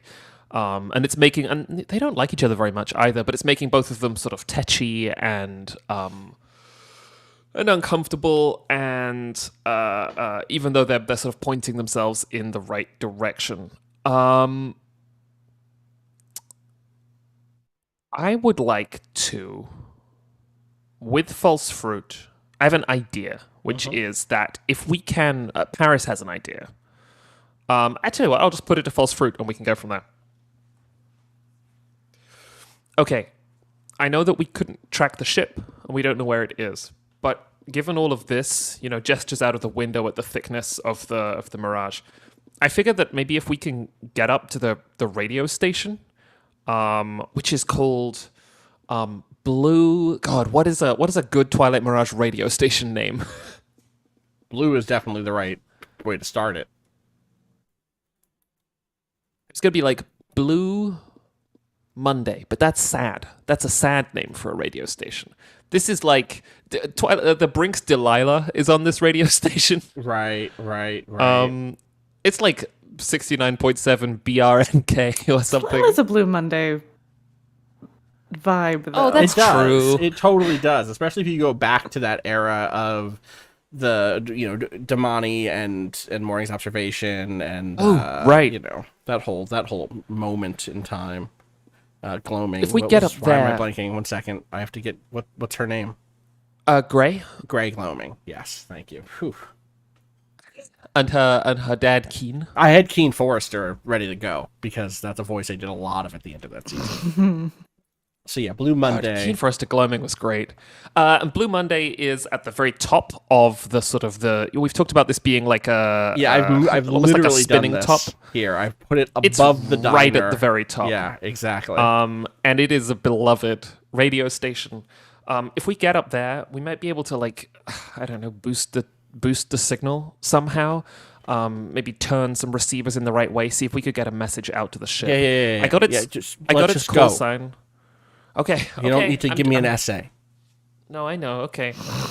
Through the ship, climbing up the ladders and stairs and things up to the top, where there is a radio DJ who is live on air. Can we get a radio DJ from somebody, please?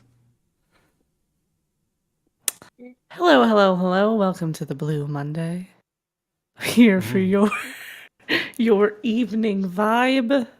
I don't know if they say vibe in Twilight Mirage. They say something We're- like it.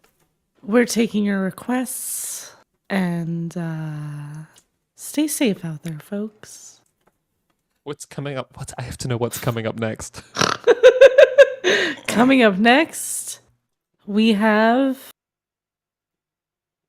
Cleo's Clue by Warehouse. Oh yeah, big Oh, fan. yeah. Cleo's Clue. I love that. That's a song that has a mystery built into it that you can solve. And she leans back I'm and takes her knocking. headphones off. I'm knocking on the door, to the booth.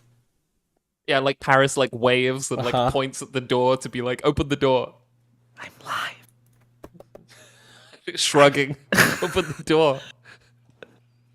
Oh wait, I'm gonna full on make a move here. I'm gonna make a move, and here the we move go. that I am making is, it is a strong move called "Call in a timely favor from a prominent client," because I have got you. I love the psychedelic rock from the planet Moonlock on the past several times. Banned. No, Mirage wouldn't ban psych rock. No. Beloved psych rock from. Very obscure. It's hard to get. Yeah. Yeah, collectors it's- know when to part with it.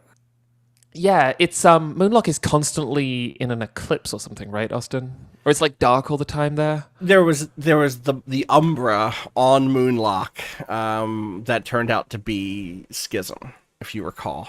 Oh right, yes. But It's- I suspect that there is now permanent that planet has been permanently changed in strange ways because of that. And I think maybe half of it was always maybe it was tidally locked and that's why it was called Moonlock.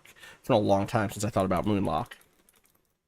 Anyway, it's a psychedelic record made in really weird Mirage conditions where the bassist and the drummer were in shadow it's and the lead music. guitarist and the synth were Jack, I thought you meant a rock with psychedelic properties. Oh my god. It is also a rock with psychedelic properties. Rather than a vinyl, it's just a rock that you put crocodile clips in on either end. Oh, Crocodile Rock, yeah. Crocodile. I see. But yeah, so what's this character's name? I'm picturing Minnie Driver from Grosse Point I mean, Blank. I'm just legendary doing, all-time. I'm just doing that scene banging on the door. Truly am just doing that. Totally, me being approaching someone while God, that's such a good movie. Grosse Point Blank's an all-timer. Put that on the Bluff City watch list. Radio host Strikeout gets up to answer the door. Oh, I love it. You've 4 minutes and 35 seconds. What do you need? We don't need longer than that. This is false fruit. His kid was on the ship that left. The Joy in the Water went out to Palisade.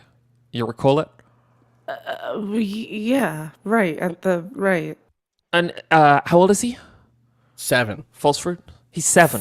We think he's on the. He's going into a war zone, and I really need. We need to. Which button do I hit to send a message? Don't Which tell button? anybody. What button is it? Is it the red one, the blue one? No, it's not. No buttons. No buttons. No Hands buttons. are I said no hovering. I'm buttons. hovering. Strike out. We need to boost the signal. I don't know if you can get some dishes in, move some dishes on the radar tower around. Yeah, dishes. I don't fucking know. How does the radio work? I hit play is how the radio works. Yeah, but it makes a signal. We need the signal to be stronger, and we need to hit that ship. I have its call sign here. Is that something you can do? Yeah, give me the friggin' Please. Please. I think it's like a rotary phone situation where it's like I love it. recalibrating the like radio signal to like a different degree of whatever. Oh, is it? Are there dishes that are slowly turning on the roof of the spire? I think so. Yeah, like as they are like creaking over each other. Great sound. I love that. This is what I love to hear it. All right, what's the message? Glances 248. at false fruit. What's the name of the ship again? Joy in the water. The Joy in the Water. Please check immediately to see if qualitative fruit is there. You need to turn around. You have a child on board. Bring my kid back, you pieces of shit. I don't think that's gonna make them want to help you. I don't care. They need to come back. You need to come back now. Please turn around. Is this working? Is it sent? Did it send? Yeah, the signal is saying it's connected. Can we get a message back? Can they send a message back? Yeah, give it a minute. We don't have any fruit on board other than the blue oranges. I'm gonna choke you to death. I'm gonna find you and kill you. I'm gonna remove your eyes from your brain. I'm gonna put them in there first. Hello, hi. Hello hi. Can you search for a child? Can you search for a child on your ship? I'm sorry, but A lot of children on the get ship. out of the mustard voice. Oh my god! please. You're strikeout Did they say now. there are a lot of children on the ship? They did say Fucking that. grotesque. I was gonna say I meant it like there were kids. Bunch of teen soldiers. Oh right, it's a military ship. I forgot. I believe this child would be younger than a teenager. A 7-year-old boy. Hold on. named- This kid cry a lot. Probably. Just calm down. Kid, what's your name? Qualitative. Qualitative fruit. Okay. Harris is just like, yes. Yes. Quali, it's me, it's Dad. Hey, they're gonna turn the ship around, and they're gonna bring you back home to me. Everything's gonna be okay, Quali? I shouldn't have played qualitative. I should. Thank you. Appreciate it. Well, I mean, Sylvie is the Anybody can pick up the qualitative fruit sheet. is the pilot of this ship, which is presumably like on its way to Palisade or has docked in Palisade, prepared to turn the ship round? Not really. I think they're like, fuck. We have to use one of our escape pods for this. God. Okay, we'll send you some coordinates where you can pick up his pod. You're gonna. The mixing desk starts beeping. It starts counting up to be like on air in. We can't turn around. This is a big ship. We're already pretty far away. Big ships can turn around. What are the coordinates? And then a bunch of numbers coming Yeah, on a screen so I don't have to think of numbers. Yeah. Thank you. Yeah, no problem. You should be right off of you guys. This thing has a lot of juice in it. It's just we go back there, we're gonna miss our deployment date by weeks. We got a spammer in the chat. We got a spammer in the chat. Oh hell yeah! What are we being sold? Wow. Oh, best adult dating Best adult site. dating site. And then no link to that. No, there's no actual link there. Oh, Sylvie, you banned them. I wanted to. Yeah, I wanted I'm to see sorry. if they could improve their game. Their messages were all just emoji, which is so funny to me. Well, there's one that just says NF. Yeah. What Come could it on, you mean? can do better than that. Love chat 1.xyz. Don't say no. That's the URL. That's free internet. That's free advertising for them. Oh, I forgot XYZ is a cool. All right. Well, we got a DDoS love chat. Yeah. one. Hey, if any friends of the table listeners out there want a virus on their computer, you can go to love-chat1. And figure out the rest. All right. Oh my Yes. LSG said, I think that was arbitrage. Yeah, that was definitely introduced an opportunist or hustler with a predatory offer. And and then out of the wash, the song ends. With the usual lyrics about finding the box at the bottom of the lake and what its contents contain. I'm glad that we got a home movies classmate in the mix. We totally did. Qualitative Fruit definitely a home movie character. Whenever we voice a child, they are in squiggle vision. Yeah, 100%. Yeah, they 100%. truly are. Yeah. Paris turns to False Fruit and is like, okay, they got him. We know where he is. They're on their way back. Oh, they're not on their way back. We're gonna go get a ship. You're gonna go get a ship. That's I right. think they also send you like the equivalent of of a tracking number, so you can see where he is. Which I think is a very funny thing to do with These a fucking child. idiots fired a child in an escape pod on the edge of an active war zone. They gave him snacks. Oh my god. Like Fruit fruit snacks, gummies. yeah. Yeah. Comic book about how great the military is. I think False Fruit is just, beside themselves with gratitude for Strikeout, who has already put her headphones back on and is just like, nodding, holding her hand up, like, get out of here, speaking into the, Coming up next, make every day count. Okay, right. I think that's a scene. That's a scene. With our next goal presumably being find a ship and rescue Yes. rescue a child. Yeah. It's coming right at you. It's not going to be that far away. Like it's like having to like drive down the street to pick up your kid. Relax. Also, if they stepped outside of a car at any point, they would like be ripped apart by the vacuum of space. But like that's whatever. Splitting hairs. Yeah, no one on that ship let their 7-year-old kid go unaccompanied to somewhere on the brink. Brink is a safe place until people decided that it was time to start war. I cannot believe that I forgot it was a military ship instead of there's tons of kids on here. So funny. We're just a normal ship. It's the Children's Crusade. All right. I believe that we're going to be back. Most of us are going to be back here at the retreat. Oh, I want to do just like a tiny cutaway on board a Principality ship. Someone with a wireless Of course. picks up the radio station and it's just like, this slaps.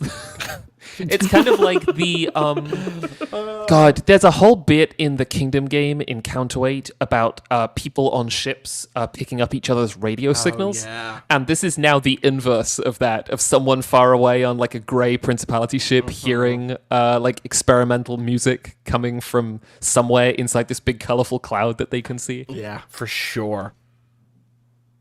Recording it to like make a literal mixtape of it.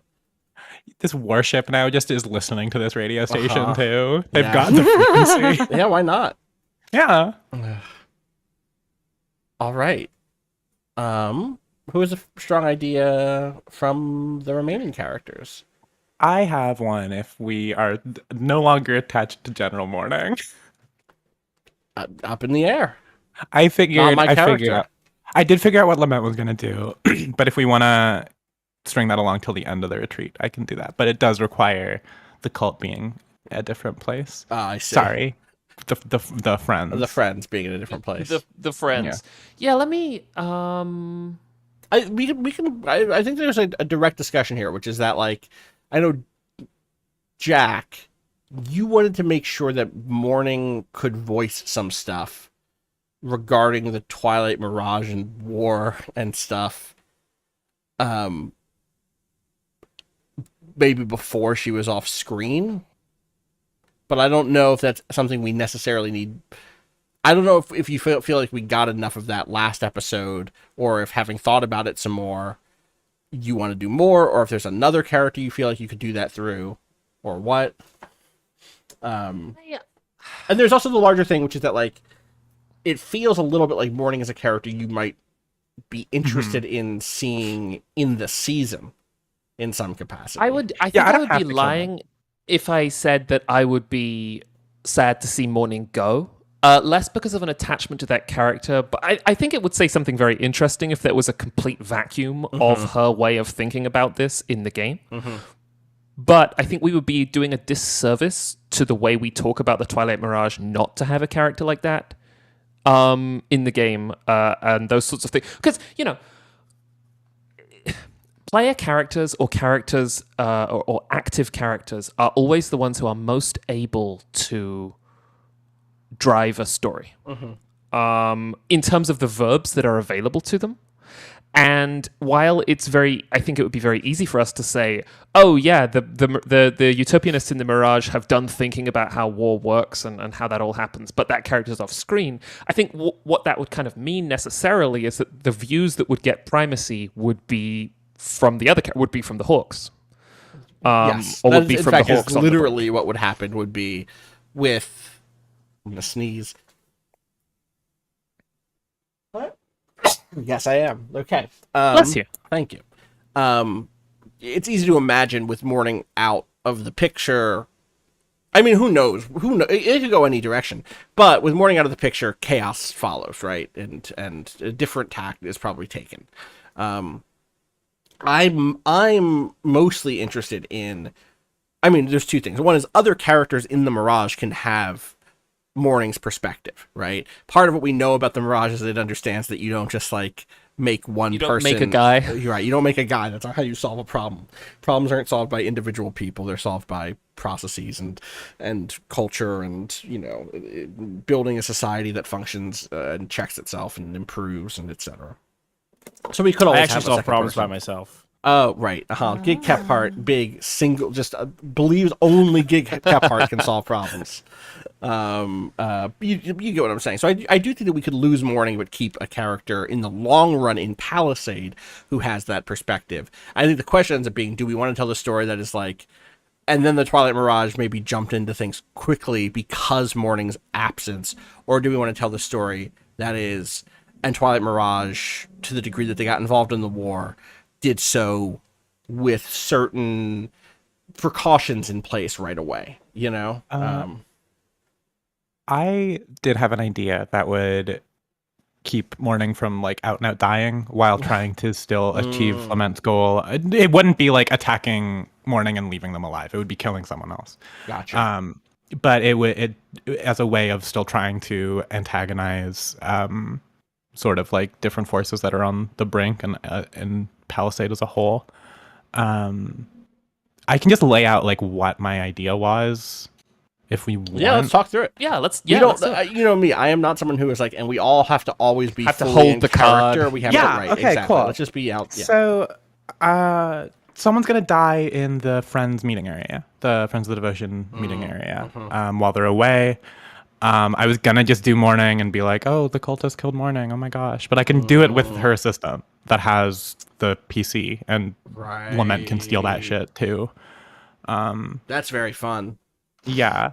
Like the mission doesn't necessarily have to be like that could be the bait and switch, right? Where people think it's like, oh yeah, of course you'd kill the general. It's like, no, you kill their assistant, so the general thinks these other people are to blame for your activities. Which then leads to a different sort of chaos. Yeah. You're also potentially. trying to prod like the choir forces into acting when they've been sort of reserved so far, and getting them more involved in things that could lead them into fighting like curtain enemies and stuff for them. So at that point, what you're suggesting is that Lament's mission has changed, and it's not, I'm here to kill Morning. It's I'm here to I'm specifically going to call. I'm killing Morning's assistant is one of the three, and then also sowing chaos here and recovering this thing that has the connection to the divine arbitrage. Yeah, I think that I think like a big thing that I've been trying to needing to get on screen more with Lament is that their employers want like more control over divine stuff going on here. And so like getting this connection to arbitrage off the table and in one of their operatives' hands is probably something that they'd want if they found out about. And I imagine they're monitoring that sort of situation pretty carefully. This seems fun to me. I'm on board with this. Yeah. So is this what? Let's have what this scene is. What's going on at the retreat today? What's the day? What's happening when? Or is this not happening at the retreat? This is happening at the retreat. This is like their community center, like makeshift community center place that they've had where the while they're away. Was the other day. Okay, I see. While they're away on the retreat, and like. So how do you do it? And how do you get Morning's assistant there? I think what Lament does is I'm gonna use my token here to get like take someone out silently or otherwise. Oh yeah, that's the strong move. That makes sense. So it works. But the way she does this is she fakes a message from Morning to this assistant being like, I need to take care of the baby's giving me some trouble. I need to take care of them a little longer. Why don't you go on ahead without me, and I'll meet you at this place where they were supposed to be looking around today. Because I imagine that the cult is an area of interest for them, especially after the meeting with Mustard and stuff. Because they got brought up there, right? Yeah, I think so. Anyway, yeah. They did now. So I think it's just like one of those things where she comes in just like expecting to do her job. She's like trying not to disturb things, taking notes, and then someone just shoots her. Like, I don't think it needs to be a major scene. I think it is very much just like you barely see Lament while she's there.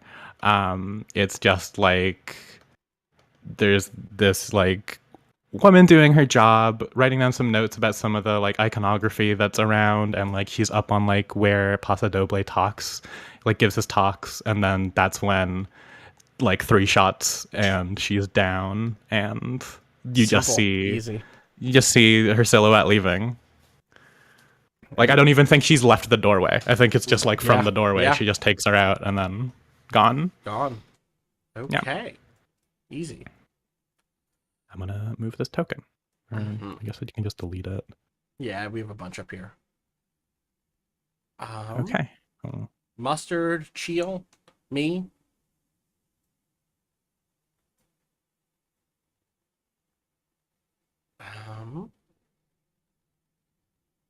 I'm gonna do me. I'm gonna do a major scene, and I want it to. I think it's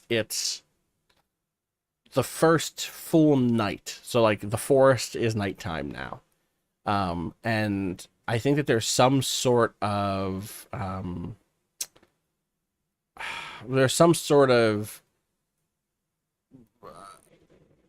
don't know enough about this group to be certain about what the way it takes shape, but some sort of group talking exercise. I don't know if it's like we're passing the conch shell around, or if it's like there's a podium everybody comes up and stands at, or if there's like a lecture, but then the lecture has a Q&A component. Like I don't know quite what that looks like. I don't know if y'all have strong feelings about that, but I suspect there's some place where 3T can like really what this is going to be is like 3T has been holding it down, right? Or holding it inside, this like feeling that something has to change, something has to get done, etc.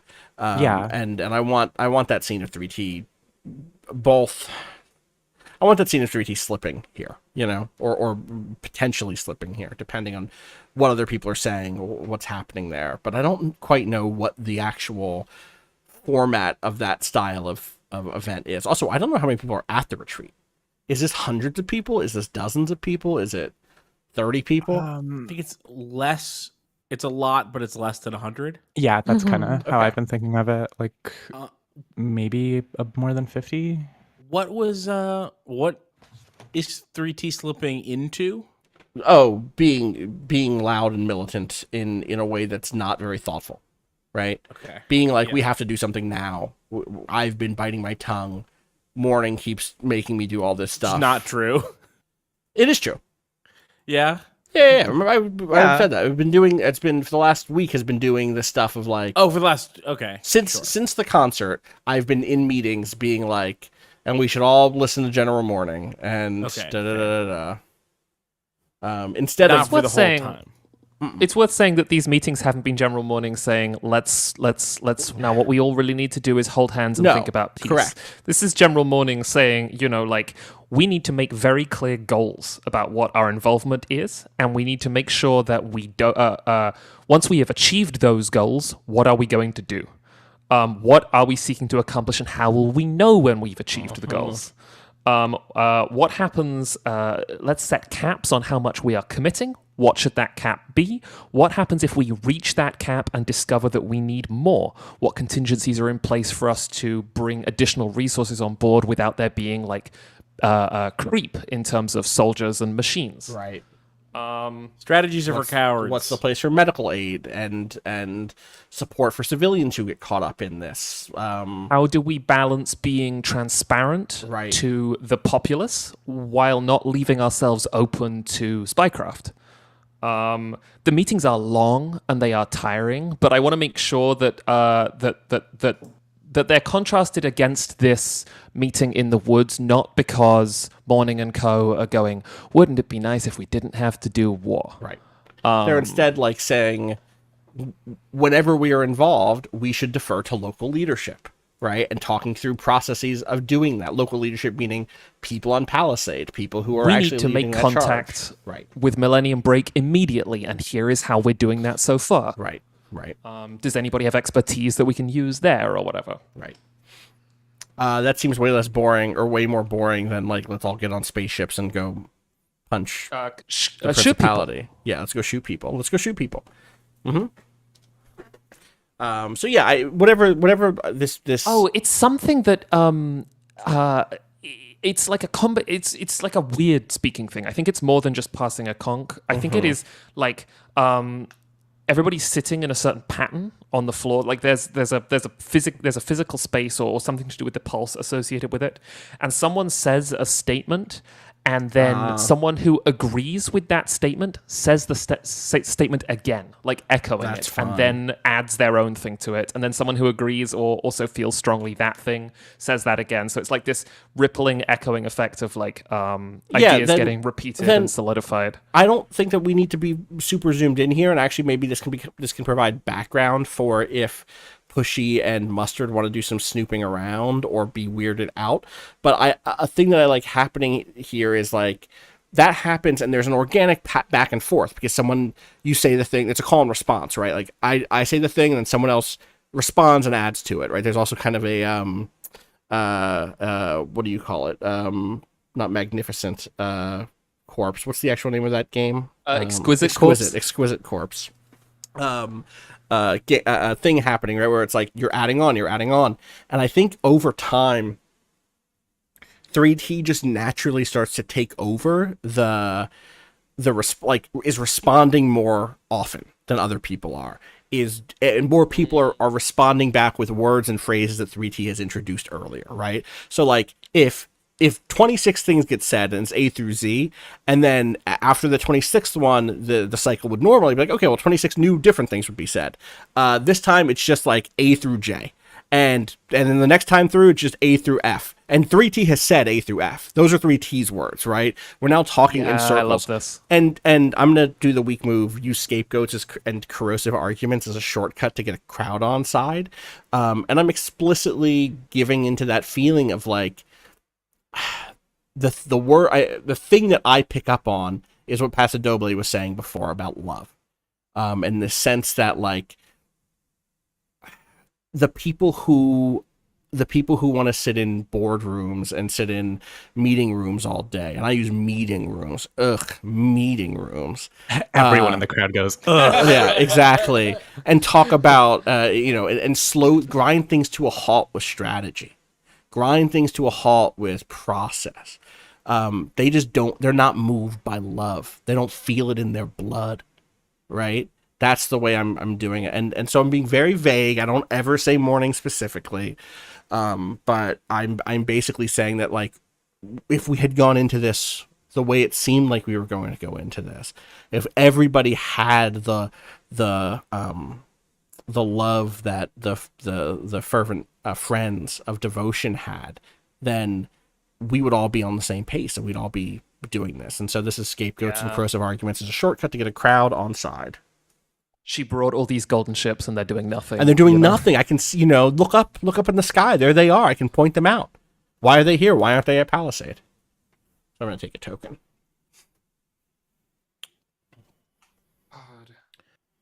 I used to play this game.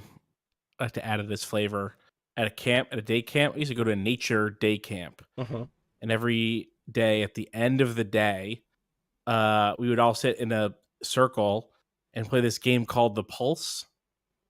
Oh, yeah? And I don't know if this is a game that anyone else has ever played at a camp, because I've never been to any other kind of camp. But the goal was to squeeze the person next to you, squeeze their hand, and have it go like the wave at a baseball I've game. done this. Yeah. But around as fast as possible. It's, now that I'm saying it, it seems very church camp of a thing to do. Well, here we are. So in my head, I was sort of imagining between every statement, you've got this like increasing speed pulse going around the whatever shape they're in. Yeah, I imagine it's not a circle. I think it's some other shape. It's like an It's like oval an or EKG. yeah. Yeah. Oh, God. Cool, good. So that's happening in the background if Cheel or Mustard want to get up to something else, or if they want to be part of it. I'm happy to have them, share in the love. I think this is a cult, and then someone in its mustard saying, I think this is a cult.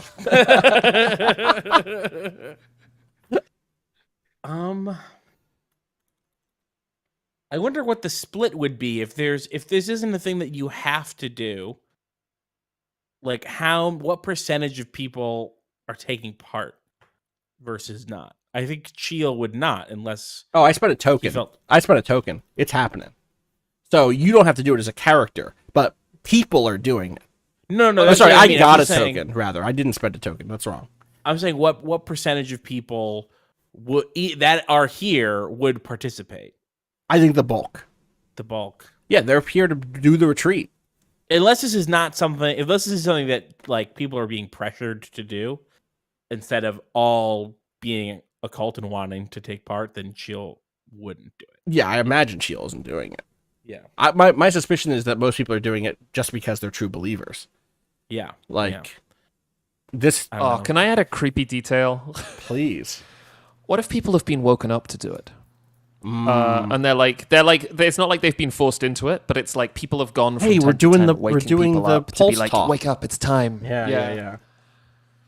A lot of my thinking of like how I picture this cult comes from the movies of I wish I could remember their exact names. It's Justin Benson and Aaron Moorhead, who are an American horror directing team, who most recently did a couple of episodes of Moon Knight, which is like everybody does Marvel eventually. But they made a really great pair of movies about a cult. The first one was Resolution in 2012, and the second one is 2017's The Endless, which is exactly this kind of vibe.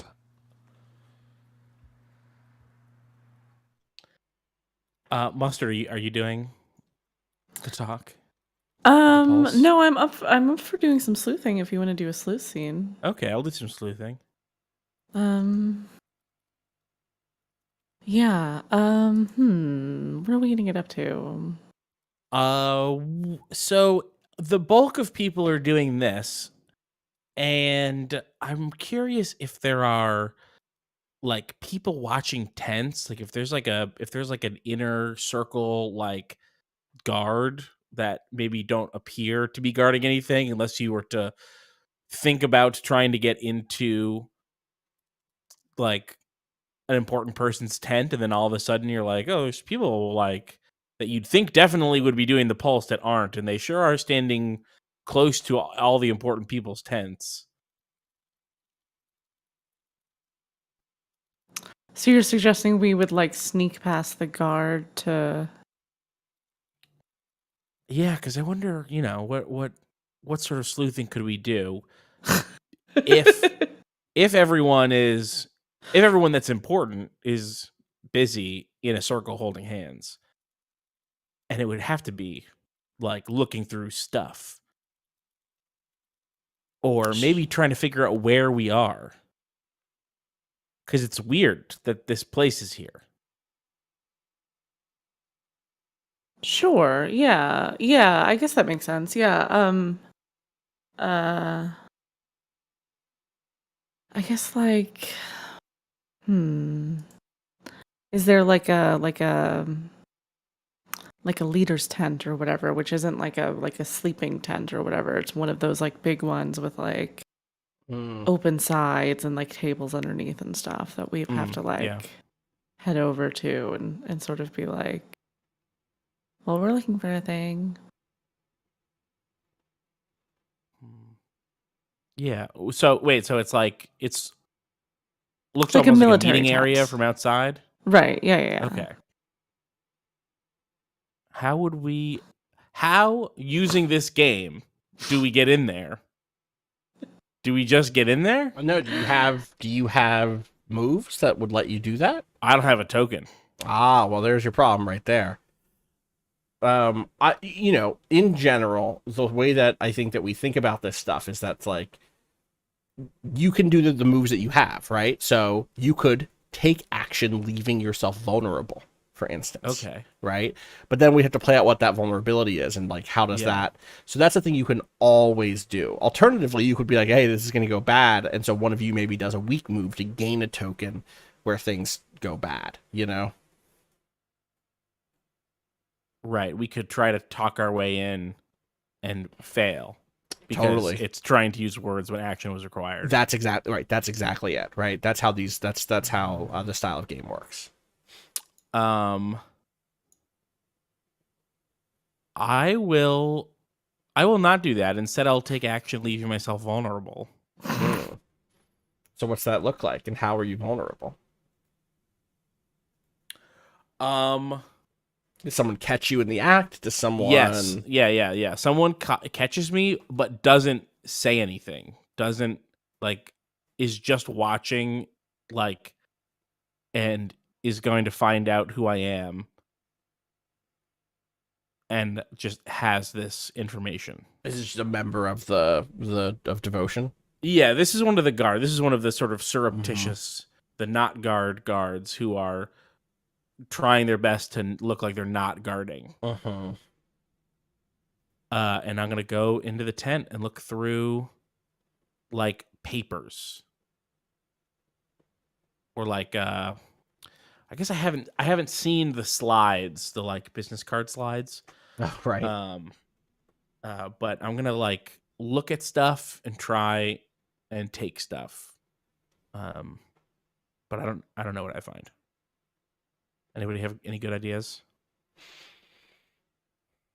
Sylvie, this has been your Lambert Strand, but I'm also curious from anybody. Oh, I do have a thing. Yeah, I do have a thing. So you're looking for some piece of evidence or something, right, Keith? Yeah. This is a big one, but I'd rather pull the trigger on it and keep us moving at a clip. So I don't think it's just in with the regular slides and stuff. I think that it's this is the classic someone left a USB key behind, or you didn't do a good job of putting things in the right folders, It's when you click on the slides folder, it's slides 1 through 10, and then there's also something is slide A, which is from a different...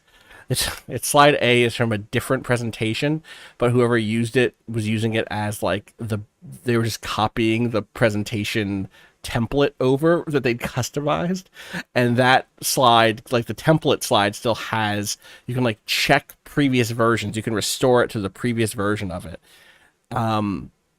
And I don't even know if it's a slide or if it's, I'm just gonna tell you the information you find, and you can tell me if you have a fun way of finding it that's different than this. The reason that the Twilight Mirage stuff works better out here, despite being far away, is because of the Divine Devotion, which is here somewhere. 2, the Divine Devotion can do a thing that hasn't been seen in a little over 5,000 years, which is it can create more Twilight Mirage. The Divine Empyrean did that thousands of years ago to protect the Divine Fleet. And Devotion seems to be able to do that now, too. The difference is that Empyrean just kind of like flew around and like made the Twilight Mirage in its wake, and Devotion can produce bombs that produce the Twilight Mirage. And so when 3T was getting those bombs from the Orchard Syndicate to put onto those ships, it was actually Devotion making them to begin with. So you have a direct connection here tying the Friends of Devotion, or whatever we end up calling this Devotion group, to the Orchard Syndicate and to 3T detonating those Mirage bombs.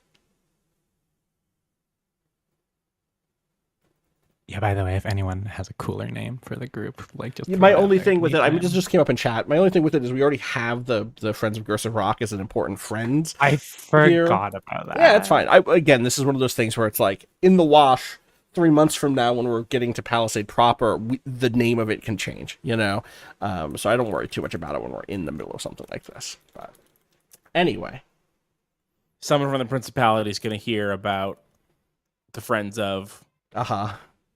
And they're going to be like, there's another Friends of... We already have Friends. All right, we got it. We got to change your name for this chapter. We're trying to destroy the Principality, but for now the Principality's copyright law says it's ours, or trademark law. Yeah. Well, you just don't want brand confusion. Right. Yes. Cheel, what are you doing when you start to experience the vision?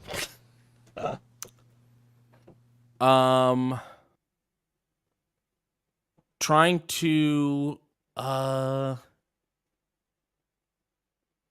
make a copy of the information. I have like a physical, I have like a hardware copier where it's almost like pressing a key into clay to like make a duplicate of a key, but you can do it with like physical, with like digital memory. Is it like a liquid that you dip the thing into? Yeah. You dip it in and you take it out, and it's covered in blood. And you look down, and the device that you've been using, where it previously had a kind of, I guess, like, pale blue liquid in it or something, is now, it's not even that it looks like blood. It clearly is blood.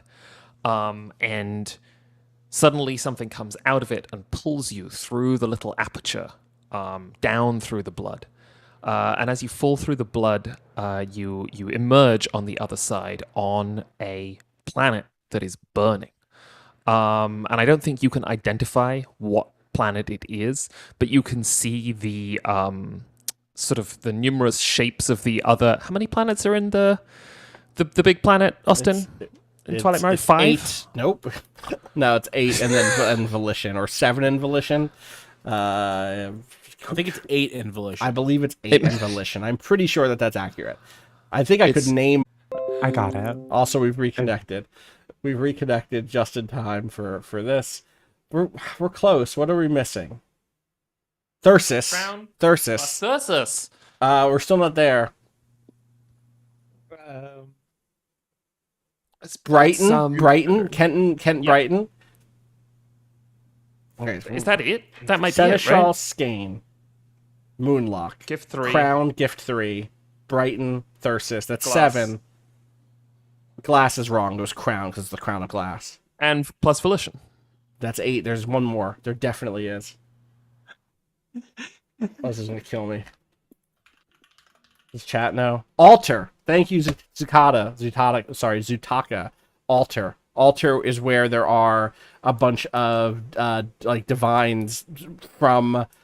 Remember, like it's almost like a tomb world of all of the divines that were ever in the divine. Yeah. Yes. That place is great. That's where Vault of Anticipation is, I believe. Anyway. Yeah, you can see the other planets up in the sky, and they are also burning too. You're standing just in the middle of flame, and the rivers have evaporated around you. And there are how rare it is to be able to see all 8 at once. Oh, 9. God, I don't know. It's like when you pitched this, Austin, initially you described it as like the Destiny map. Yeah. And I feel like it's like that, but burning. There's like a great scar down one of the planets. And in the same voice that people heard in their blood earlier, as though like speaking through you like you've got a high fever, a voice says, if you reveal this, you will lose. Because you don't love me enough. And then the vision ends, and you're just standing in the tent, holding the copy into the blood. How fast did that happen? Like, how fast? How long did it seem to me? Oh, like 5 minutes, Okay. long to be uncomfortable. But in real life, it took as long as it took to dip the thing into the copier and take it out. So I think that's it's such a bizarre thing that happens. I think that like, he's sort of stunned and having a very mundane thought, and it is that. I wonder how often you can see all the planets. Oh, that's such a Stephen King That's so maneuver. good, yeah. And then the voice kicks in, and it's like no ideas on like incapable of thinking.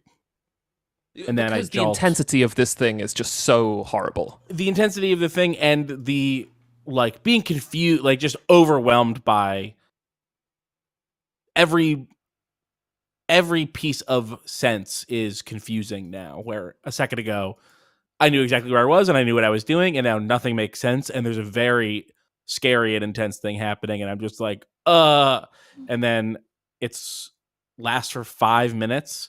And I think I spend the entire 5 minutes not really 5 minutes. That's kind of a long time, but I don't think that there's anything happening, just mind racing 5 minutes. And then you snap out of it. And Sheila almost runs out of the tent with the copy. But without the copier goo. Mm-hmm. Oh, yeah. The copier goo. Copier goo is so expensive nowadays. We've got a society without money, post money, but replacing the copier goo is still a rare fucking hassle. Could I make you an offer? I have a lot of good copier goo on sale right now. It's me, the Divine, arbitrage. This one's straight up. There's no. It's copy so good it kills whoever copies with it. Yes. You just know a goo guy. It's fine. You got a goo guy. Sometimes you got a goo guy. How am I summarizing this? Cheel discovers. Or Pushy discovers. I wonder what that the divine devotion has been making the Mirage bombs. Oh, and Tanager is, yeah, I mean and all that. That's yeah. And 3T is wrapped up in it in ways he doesn't understand. I guess that's not clear. It's not necessarily clear that 3T. You don't not know clear that. To Cheel, yeah. So I'm just gonna leave that off. I wonder what his reaction to the threat from devotion is. Wild. Because as someone who's now done 3 seasons of, or no, about to do, has done 3 seasons in that universe.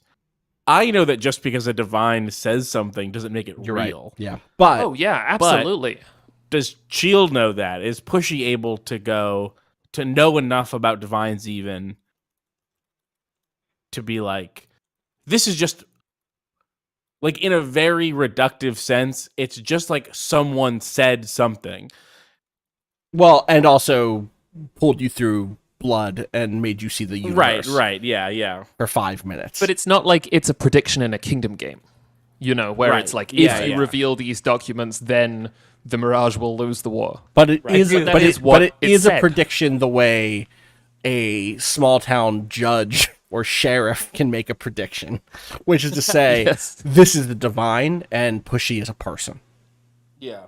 Um, I do like the idea of this character just going through the like hallucination from Beyond the Black Rainbow and being Yeah. like, that was full of shit. Oh God, yeah. I was trying to think of spooky sci-fi visions. That was and totally where my couldn't mind fast went. enough. Sylvi, But I like, swear I was in Beyond the, the Black same place as you. Rainbow is Yeah. 100% the God. We had my favorite spooky sci-fi vision we've done recently was Clem in the bunker, completely tripping balls and seeing like the creation of the universe or something Oh, yeah. in the flower field. I'm just gonna put this clip in the Palisade chat for people who Yeah. haven't seen it. a for really- later. Oh, that movie fucking rules. It It's fucking scary as rules. shit, but it's really Yeah, it's good. great. What was the movie? Beyond the Black Beyond the Black Rainbow, by I haven't Panos seen it. Cosmatos, the guy who directed Mandy. It's his other movie. And it is intense in a different way. Yeah. All right. Well, that feels like it's a scene, which brings us to Mustard. And maybe the end of the game today. The end of the session, rather. Oh, sure. Yeah. It's 9:45. I think we're making progress. Yeah, we're getting there. What do I want my final scene to be? What were you do? Were you part of the It sounded like I was, and then circle? it seemed like it was. Well, it sounded like I was with Pushy, and then that scene didn't go that way. Yeah. So Did something pull you away from Pushy? Or like when He- Pushy went in, did something happen? I could be on like the distraction. Mm-hmm. This could be like, the triple scene now in terms of 3T like being at this thing, and then Pushy's over here, then Mustard is doing this other thing. Because I think that like her, like interrogation of the cult might be more social. I think that she's Sure. really seeking out like people who have been integrated with this for a long time, people who might who were in Kenshin Engine's sort of wheelhouse in terms of being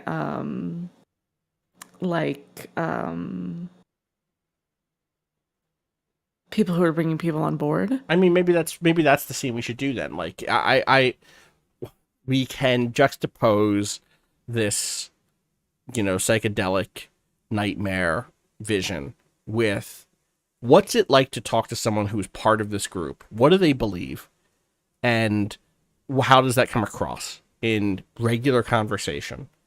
And I say that partly because it feels like devotion is going to be a larger thing this season, and it might be interesting to see someone advocate for it in a way. I mean, we have CTH doing his slimiest, sales pitch, but I am curious, if you did get a longer form conversation, what would you find, with a regular person, with a Kenshin engine,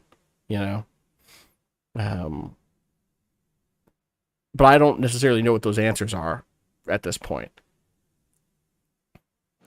Right, yeah, and this can be a minor scene so we can just sort of talk about it and not have to That's a do good the point. like Yeah, so yeah, what comes up? What if we all talked about what does this group believe? The things that we know about.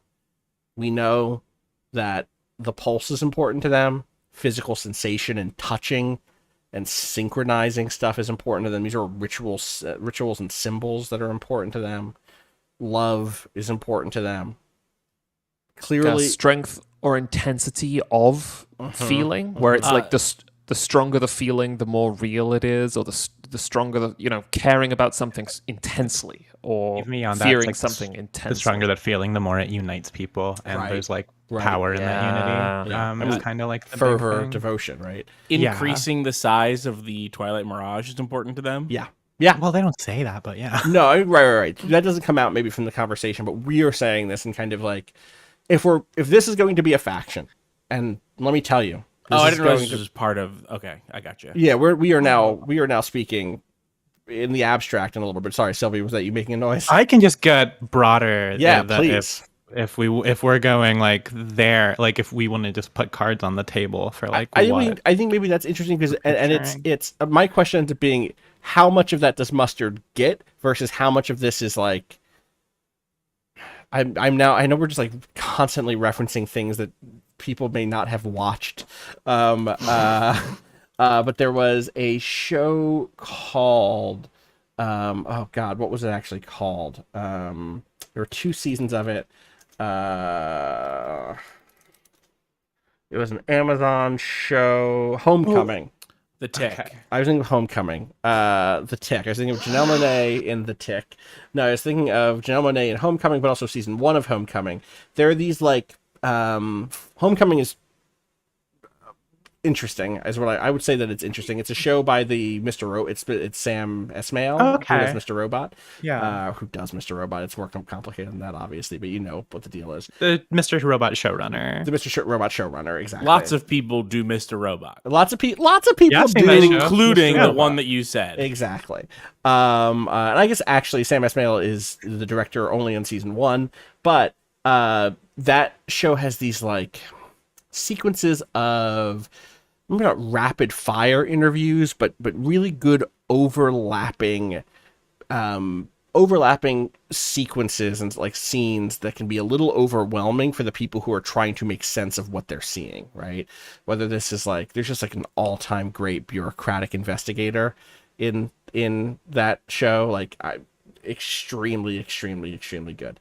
But I can imagine a version of that where it's like Mustard is interviewing lots of people or having conversations with lots of people over the next, not just tonight, but like the next day, and you're kayaking and you're just helping someone start a fire and you're doing needlepoint and you're doing activities. And it's just like, my question ends up being, we should talk a little bit about what's up with devotion, but how much of it does Mustard get versus how much of it is just like you're being hit with a wall of information? I don't know what Mustard can do, you know, in terms of, I guess Mustard is the monitor, right? Right. Yeah. I think I'm the character most suited for getting this information and like maybe not, even if she doesn't process it all here, is able to write a blog on the arbitrage PC or keep names and numbers in a really analytical way. But I think like if besides the conversation around the organization, I think like the scene for Mustard is going to either be like her accidentally getting more integrated into this, obviously, in terms of like, I think it's a sort of like, if we're doing this sort of like fast interview, like we see her talking to a lot of different figures, it's either like, you know, repetition of the same phrases or whatever, or like, you know, like these scenes, quote unquote, of like her sitting down and talking to people, and then like when she has a moment of lone, like seeing her check her pulse or whatever, or like noticing that it's like faster or whatever. God, yeah, and it would be getting faster, right? As a thing that Sylvie, you mentioned before at the end of the last day. So okay, go ahead, Sylvie. Tell me more about devotion. So, I guess the thing with should I just like lay out what devotion's power is? Sure, kind of, or please. Okay. The thing that's going on when the heart rates are increasing is it's basically devotion is a divine that runs off people's life energy, and it is more powerful the more people put in.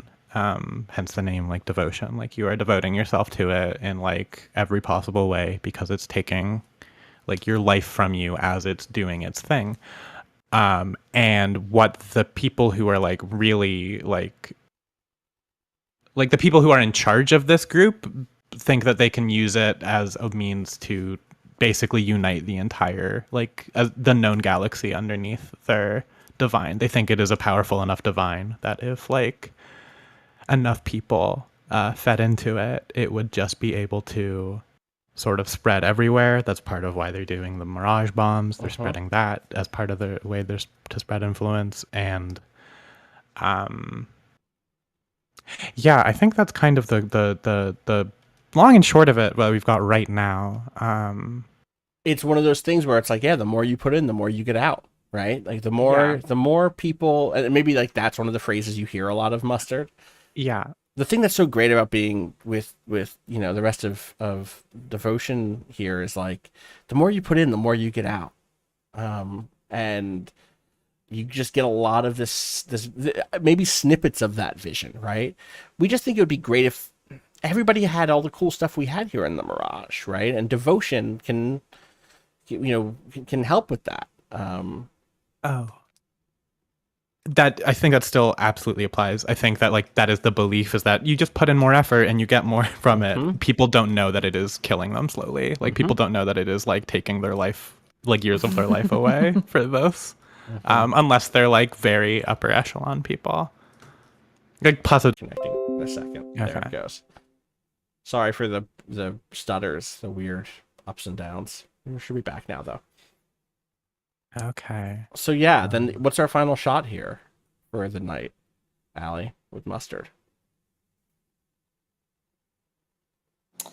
Yeah, that's really interesting because I think that she's. And what she think of all of this? Well, she's kind of a person who's sort of prone to this idea, right? Like I think her initial sort of like, I have to investigate this, is like, I need to find out if they're hurting people, and I need to find out like why they're disrupting, Right. like the like function of the ship a bunch, but the like the argument of like, oh, you get as much by putting in as much as you can, you get a benefit out, is sort of her thing of being like, oh yeah, people should work together, like people should dedicate themselves to surveying other people and trying to help them, and you know that should be a community effort, and like more people should be involved in helping their fellow whatever. So I do think it is the thing of like her just becoming more sort of integrated in the group. I don't know if there's like a Oh yeah, do you have a weak move here? oh sure. Discover that a situation is worse than predicted is very funny, but I don't think that's what's happened here. I don't think. I think that it might be like show the limits of your power in the real world. Yeah. Because I think in this sort of like montagey way, it's sort of her like having to take these like physical notes because she's been disconnected from the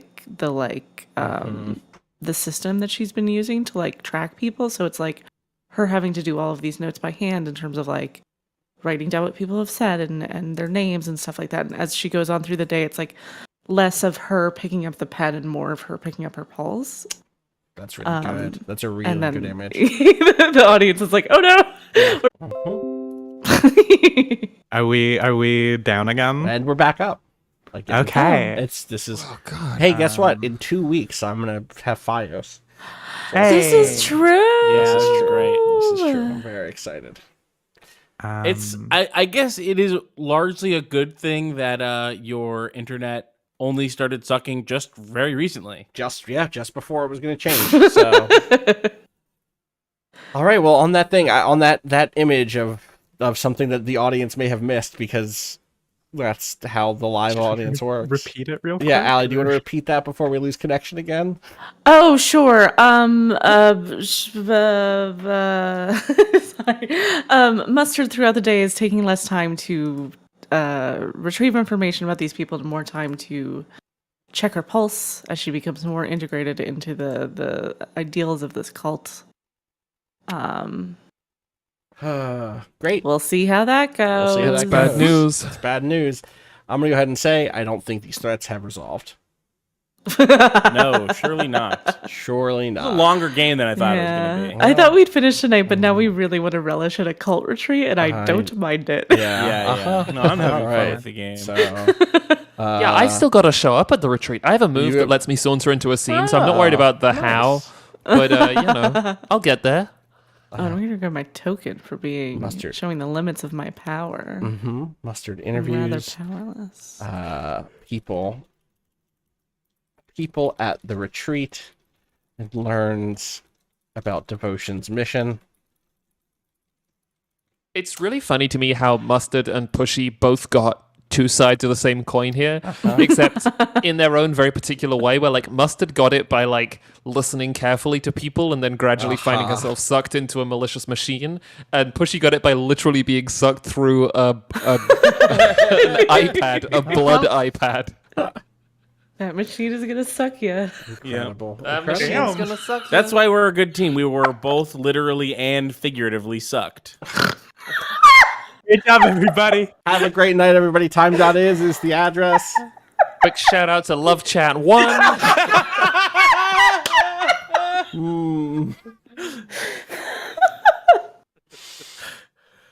Thank All you right. for doing it so I didn't have to be the one who did it. I'll take that. Should we go Do we wanna at do 20 20? and 25? Oh, 25 and 30. 25 and I should, 30. I should reload my Let's thing. reload. So 30. 30 and 30 35. and 35. The Vinny Caravallo method.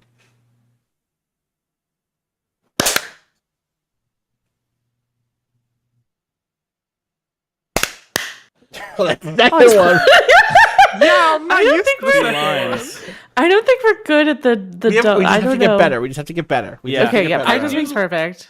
I do like that the long-reaching seed of Run Button's influence is time.is. That's Time.is really is what. it. That's it. Yeah.